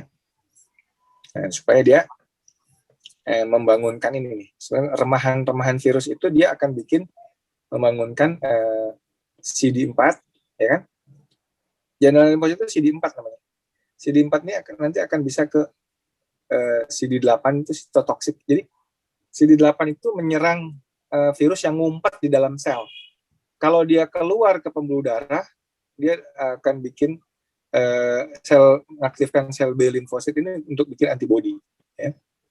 Antibodi. Jadi antibodi. Jadi tubuh kita tuh udah komplit perlengkapan. Jadi kalau ada angkatan perang yang paling canggih itu tubuh kita, gitu. Tubuh kita, angkatan perang yang paling canggih itu tubuh kita, ya, luar biasa. Dengan segala macam lapisan-lapisan pertahanannya. Hanya kitalah yang melemahkan dia. Justru kita kasih makan si pembajak itu di saat awal, itu masalahnya, ya. Dan tadi yang slide itu yang 3 fase itu ini ya. Nah, ini deh. Jadi 3 fase COVID ya, natural history-nya. Kalau ini nih, kalau meninggal itu udah takdir ya, udah takdir. Itu sih sehat-sehat juga bisa meninggal kan, ditembak misalkan, meninggal juga ya, sehat-sehat buger ditembak meninggal ya. Ditabrak motor meninggal. Tapi kalau ini kan ikhtiar manusiawi ya kan, kita harus ikhtiar. Apakah setelah puasa terjamin gak mati? Ya nggak bisa juga, orang itu namanya ikhtiar manusiawi. Ya kan, udah puasa udah apa meninggal juga bisa. Ya kan? Meninggal sih urusan lain lagi, itu ajal itu sudah sampai ajalnya nggak bisa mundur, nggak bisa maju ya. Jadi sebagai manusia kita ikhtiar supaya di sini aja, jangan masuk ke rumah sakit itu udah penuh, jangan masuk ICU, susah masuk ICU ya. Biasanya kalau udah masuk ICU nggak balik lagi selamat, nggak bisa keluar. Kenapa? Karena sudah yang sebenarnya cytokine storm, ini hyperinflammatory phase kalau di sini ya. Ini inflamasi respon dari host. Kita tuh nggak mau masuk sini nih, nggak mau. Apalagi nggak mau masuk sini, insya Allah nggak mau. Makanya kita nanti di sini. Di sini itu dengan 2 kuncinya ya. Kita dan puasa terapeutik istilahnya, puasa pengobatan dan tidur. Ya. Dan satu lagi stop karbo. Untuk COVID ya. Karena virus itu ada 2 macam, ada yang makannya protein, ada yang makannya karbo. Kalau virus yang makannya protein, ya kayak virus cacar air, varicella itu makannya protein. Ini makanya protein ya. Tetap juga puasa juga kan. Kalau puasa kan nggak makan karbo, nggak makan protein, nggak makan karbo ya. Nah kalau yang virus yang kayak COVID itu virus demam berdarah itu juga sama. Demam berdarah itu juga makanannya gula juga ya. Jadi itu saya kira.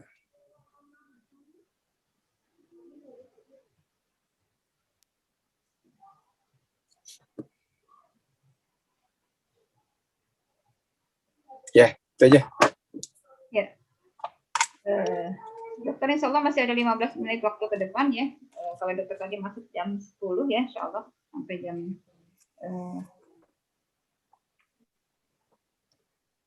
pertanyaan selanjutnya saya coba bacakan dari ini, dari chat yang ada. Tadi sudah ya Ibu Bapak yang bertanya tentang bagaimana membangkitkan jenderal atau limfosit tadi, intinya adalah puasa yang seperti dijelaskan oleh Dr. Piprim. Kemudian tentang share tadi slide 3 fase penanganan virus dan autofagi juga sudah disampaikan kembali oleh Dr. Piprim. Kemudian pertanyaan selanjutnya terkait dengan kondisi anak-anak ya. Ini ada pertanyaan, bentar ya. Atau Pak Sumari tadi yang chat terakhir mau bertanya langsung kepada Dokter Piprim, silakan. Supaya saya tidak salah menerjemahkan pertanyaannya. Silakan. Yang dari chat nih terakhir Pak Sumari, silakan kalau mau ditanyakan langsung.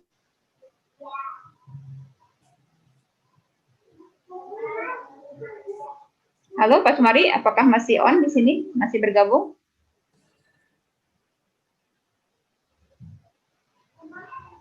Halo? Pak Sumari pindah ke YouTube, Bu. Oh, pindah ke YouTube. Oke. Terpindah ya, berarti tadi pertanyaannya. Tadi ada pertanyaan yang operasi itu, dokter, apakah puasanya sama?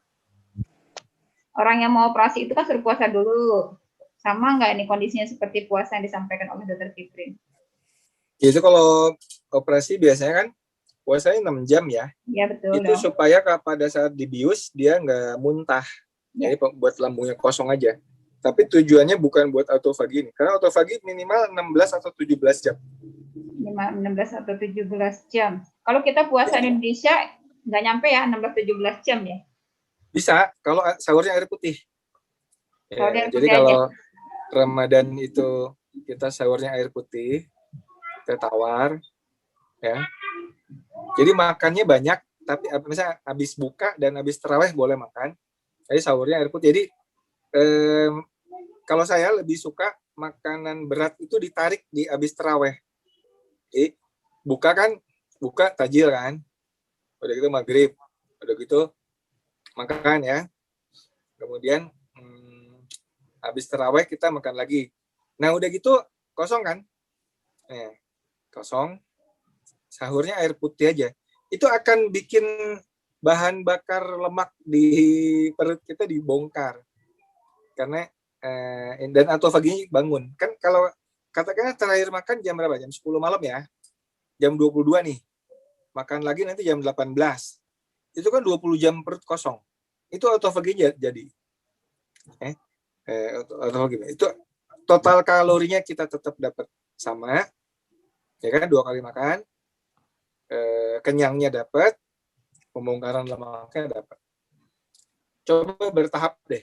Nah, kalau saran saya nanti kalaupun Bapak Ibu tetap harus makan nasi, makan nasinya sekali aja dibuka besar. Kalaupun tetap harus sahur, coba sahurnya itu nggak pakai karbo deh. Misalkan omelet gitu ya. Omelet, ayam goreng, cah kangkung, cah brokoli. Berapa banyak telurnya? Ya, telurnya 5 deh. Kan kenyang tuh. Telur 5 di dadar. Sama ayam goreng setengah. Sama cah kangkung. Kenyang kan? Kenyang tahu. Tapi insulinnya nggak tinggi. Tapi kalau saya biasanya sahurnya air putih aja. Jadi simple. Ibu-ibu tadi yang naik jadi 72 kilo, coba deh tadi. Apa dok? Saya dok, gitu 72. Ya, sahurnya Bu, ada telur. Sahurnya telur. Gimana? Kadang-kadang saya suka kurma doang dok. Nggak sehat juga ya? Jangan kurmanya ntar buka aja. Sahurnya kalau bisa. Jadi kita kan ingin bongkar lemak ya Bu. Ya. Kalau kita ingin bongkar lemak, makan nasinya sekali aja Kalau bisa nggak makan nasi lebih bagus tentu. Kalau pun terpaksa makan nasi dibuka aja, jam buka. Sahurnya Sahurnya telur ya, dadar telur, ayam, ikan gitu aja. Insya Allah cepat kurus.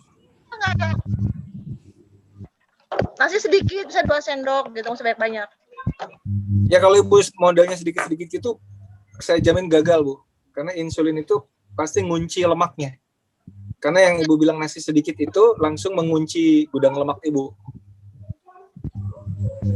Ya, kuncinya sedikit-sedikit itu udah saya jamin pasti gagal. Ya, saya makan nasi tapi sedikit udah pasti gagal. Kan selama ini udah kayak gitu juga kan. Dulu sih zaman normal belum corona, saya bertahan di 28 karena saya bisa malam sedikit. Nah sekarang karena di corona kan saya banyak makan vitamin C dok. Akhirnya itu makanya suka pedih, baru saya makan gitu, makan nasi malam gitu. Dulu sih jarang. Nah pokoknya sejak corona ini akhirnya itulah kegiatannya. Ya kenapa makan vitamin C? Ya untuk jaga stamina dok. Soalnya kan gak enak badan itu loh dok. Malu kalau pas ke Jakarta gitu loh, kan saya kerja di Jakarta. Nah kalau pas pergi saya minum vitamin C gitu loh dok. Dulu sih waktu kondisi normal kan ya makan sedikit-sedikit saya nggak takut. Kalau sekarang jadi agak-agak ya itulah agak ditambah porsinya. Efeknya ke berat badan. Oke, yang lain mungkin. Ya, cukup ya Bu Nur Islam ya. Insya Allah satu lagi saja penanya ya. Apabila ada penanya, insya Allah setelah ini selesai kita. Ada satu lagi yang barangkali mau disampaikan ke Dr. Fitri. Satu penanya lagi, silakan. Boleh Bu, saya Bu. Ya, mangga. Pak Dokter, saya selama 2 bulan terakhir ini mencoba merutinkan lari. Lumayan sih ada ini juga. Usia berapa usia? Seminggu untuk Umur. Umurnya tinggi berapa? 172, Dok. Umur. Umur 36. 36. 36. Ya, 36 sih lari masih oke lah. Ya. Iya, kenapa? Ya. Itu kira-kira puasa masih boleh lah gimana, Dok? Kalau boleh bagaimana gitu? Ya, kalau udah biasa lari, mungkin larinya pada saat menjelang buka aja ya. Pada saat menjelang buka. Ya. Baik, Dok. Jangan habis sahur, nanti kan haus. Tapi sebetulnya ya kalau Bapak masih muda kan nggak apa-apa, 36 tahun. Tapi kalau udah 50 ke atas, lari itu nggak dianjurkan sebetulnya. Karena lari itu banyak cedera di lututnya. Mendingan sepedaan. Baik. Tapi lebih bagus lagi olahraga beban. Jadi kayak pakai dumbbell ya. Seperti IG-nya Pak Dokter ya? Kayak push up, squat, itu yang dianjurkan untuk orang-orang, terutama kalau makin tua ya. Makin tua itu kita dianjurkan untuk bikin otot. Kenapa? Bukan buat gaya-gayaan, bukan. Tapi buat kesehatan, karena makin tua itu otot kita akan makin keropos ototnya, makin mengecil. Dan otot yang mengecil ini akan lemah dalam menyangga tulang, ya kan? Baik, Dok. Akibatnya apa? Akibatnya nanti gampang patah, naudzubillah ya. Tiba-tiba patah. Tapi kalau kita olahraga beban itu penggerusan ototnya diminimalisir gitu ya. Jadi sebenarnya olahraga itu nggak cukup hanya lari atau sepedaan atau apalagi, nggak cukup kardio istilahnya. Tetap harus kita sertai dengan olahraga resisten training. Jadi ibu-ibu nih, mungkin ibu-ibu juga, bapak-bapak juga ya. Nanti coba resisten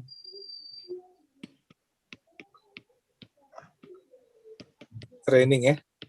Nanti cari nih YouTube-nya banyak ya. For beginner gitu ya. Nah, nanti di YouTube banyak. Apa olahraganya ya, kayak itulah push up, ya kan? Push up, squat, lunges ya. Plank ya. Yang paling gampang tuh plank. Ini olahraga yang gampang tapi manfaatnya luar biasa ya. Baik, jadi jangan hanya kardio aja. Itu aja, Pak. Baik, Dok. Makasih, Dok. Ya. Baik, insya Allah cukup ya. Terima kasih kepada Dr. Piprim yang sudah memberikan penjelasan kepada kita semuanya. Dan mohon maaf apabila ada mungkin sebagian pertanyaan di kolom chat yang belum terjawab semuanya. Mungkin nanti suatu saat ya kita bisa berjumpa kembali dalam forum diskusi seperti ini, dan mudah-mudahan Dr. Piprim bisa suatu saat kita undang kembali ya, Dok ya. Ya, siap. Alhamdulillah, mudah-mudahan seperti itu. Nanti bahas gaya hidup aja. Oh, siap. Insyaallah. Ya. Insyaallah begitu ya, Ustaz. Semuanya, Ibu, Bapak, dokter, saudara, sahabat, dan semuanya, terima kasih sudah hadir pada kesempatan kali ini. Mudah-mudahan menambah wawasan dan kebaikan untuk kita semuanya. Mohon maaf, saya selaku moderator dalam menemani tentunya banyak kekurangan. Sekali lagi mohon dimaafkan yang sebesar-besarnya. Terima kasih Dr. Piprim, dari saya sekian. Selanjutnya saya serahkan kepada MC. Assalamualaikum warahmatullahi wabarakatuh. Waalaikumsalam. Waalaikumsalam warahmatullahi wabarakatuh.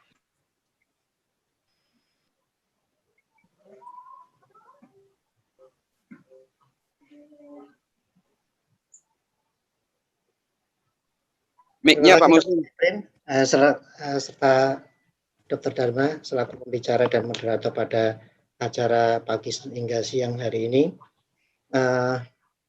Saya juga merasa bahwa kita mendapatkan pembelajaran yang luar biasa ya, yang memang tidak kita ketahui atau pengetahuan kita sebelum-sebelumnya mungkin kalau bisa dibilang masalah gitu ya.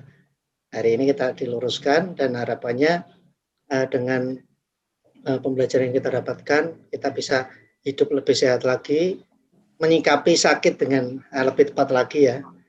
Saya menggarisbawahi bahwa pengobatan terbaik adalah istirahat dan puasa.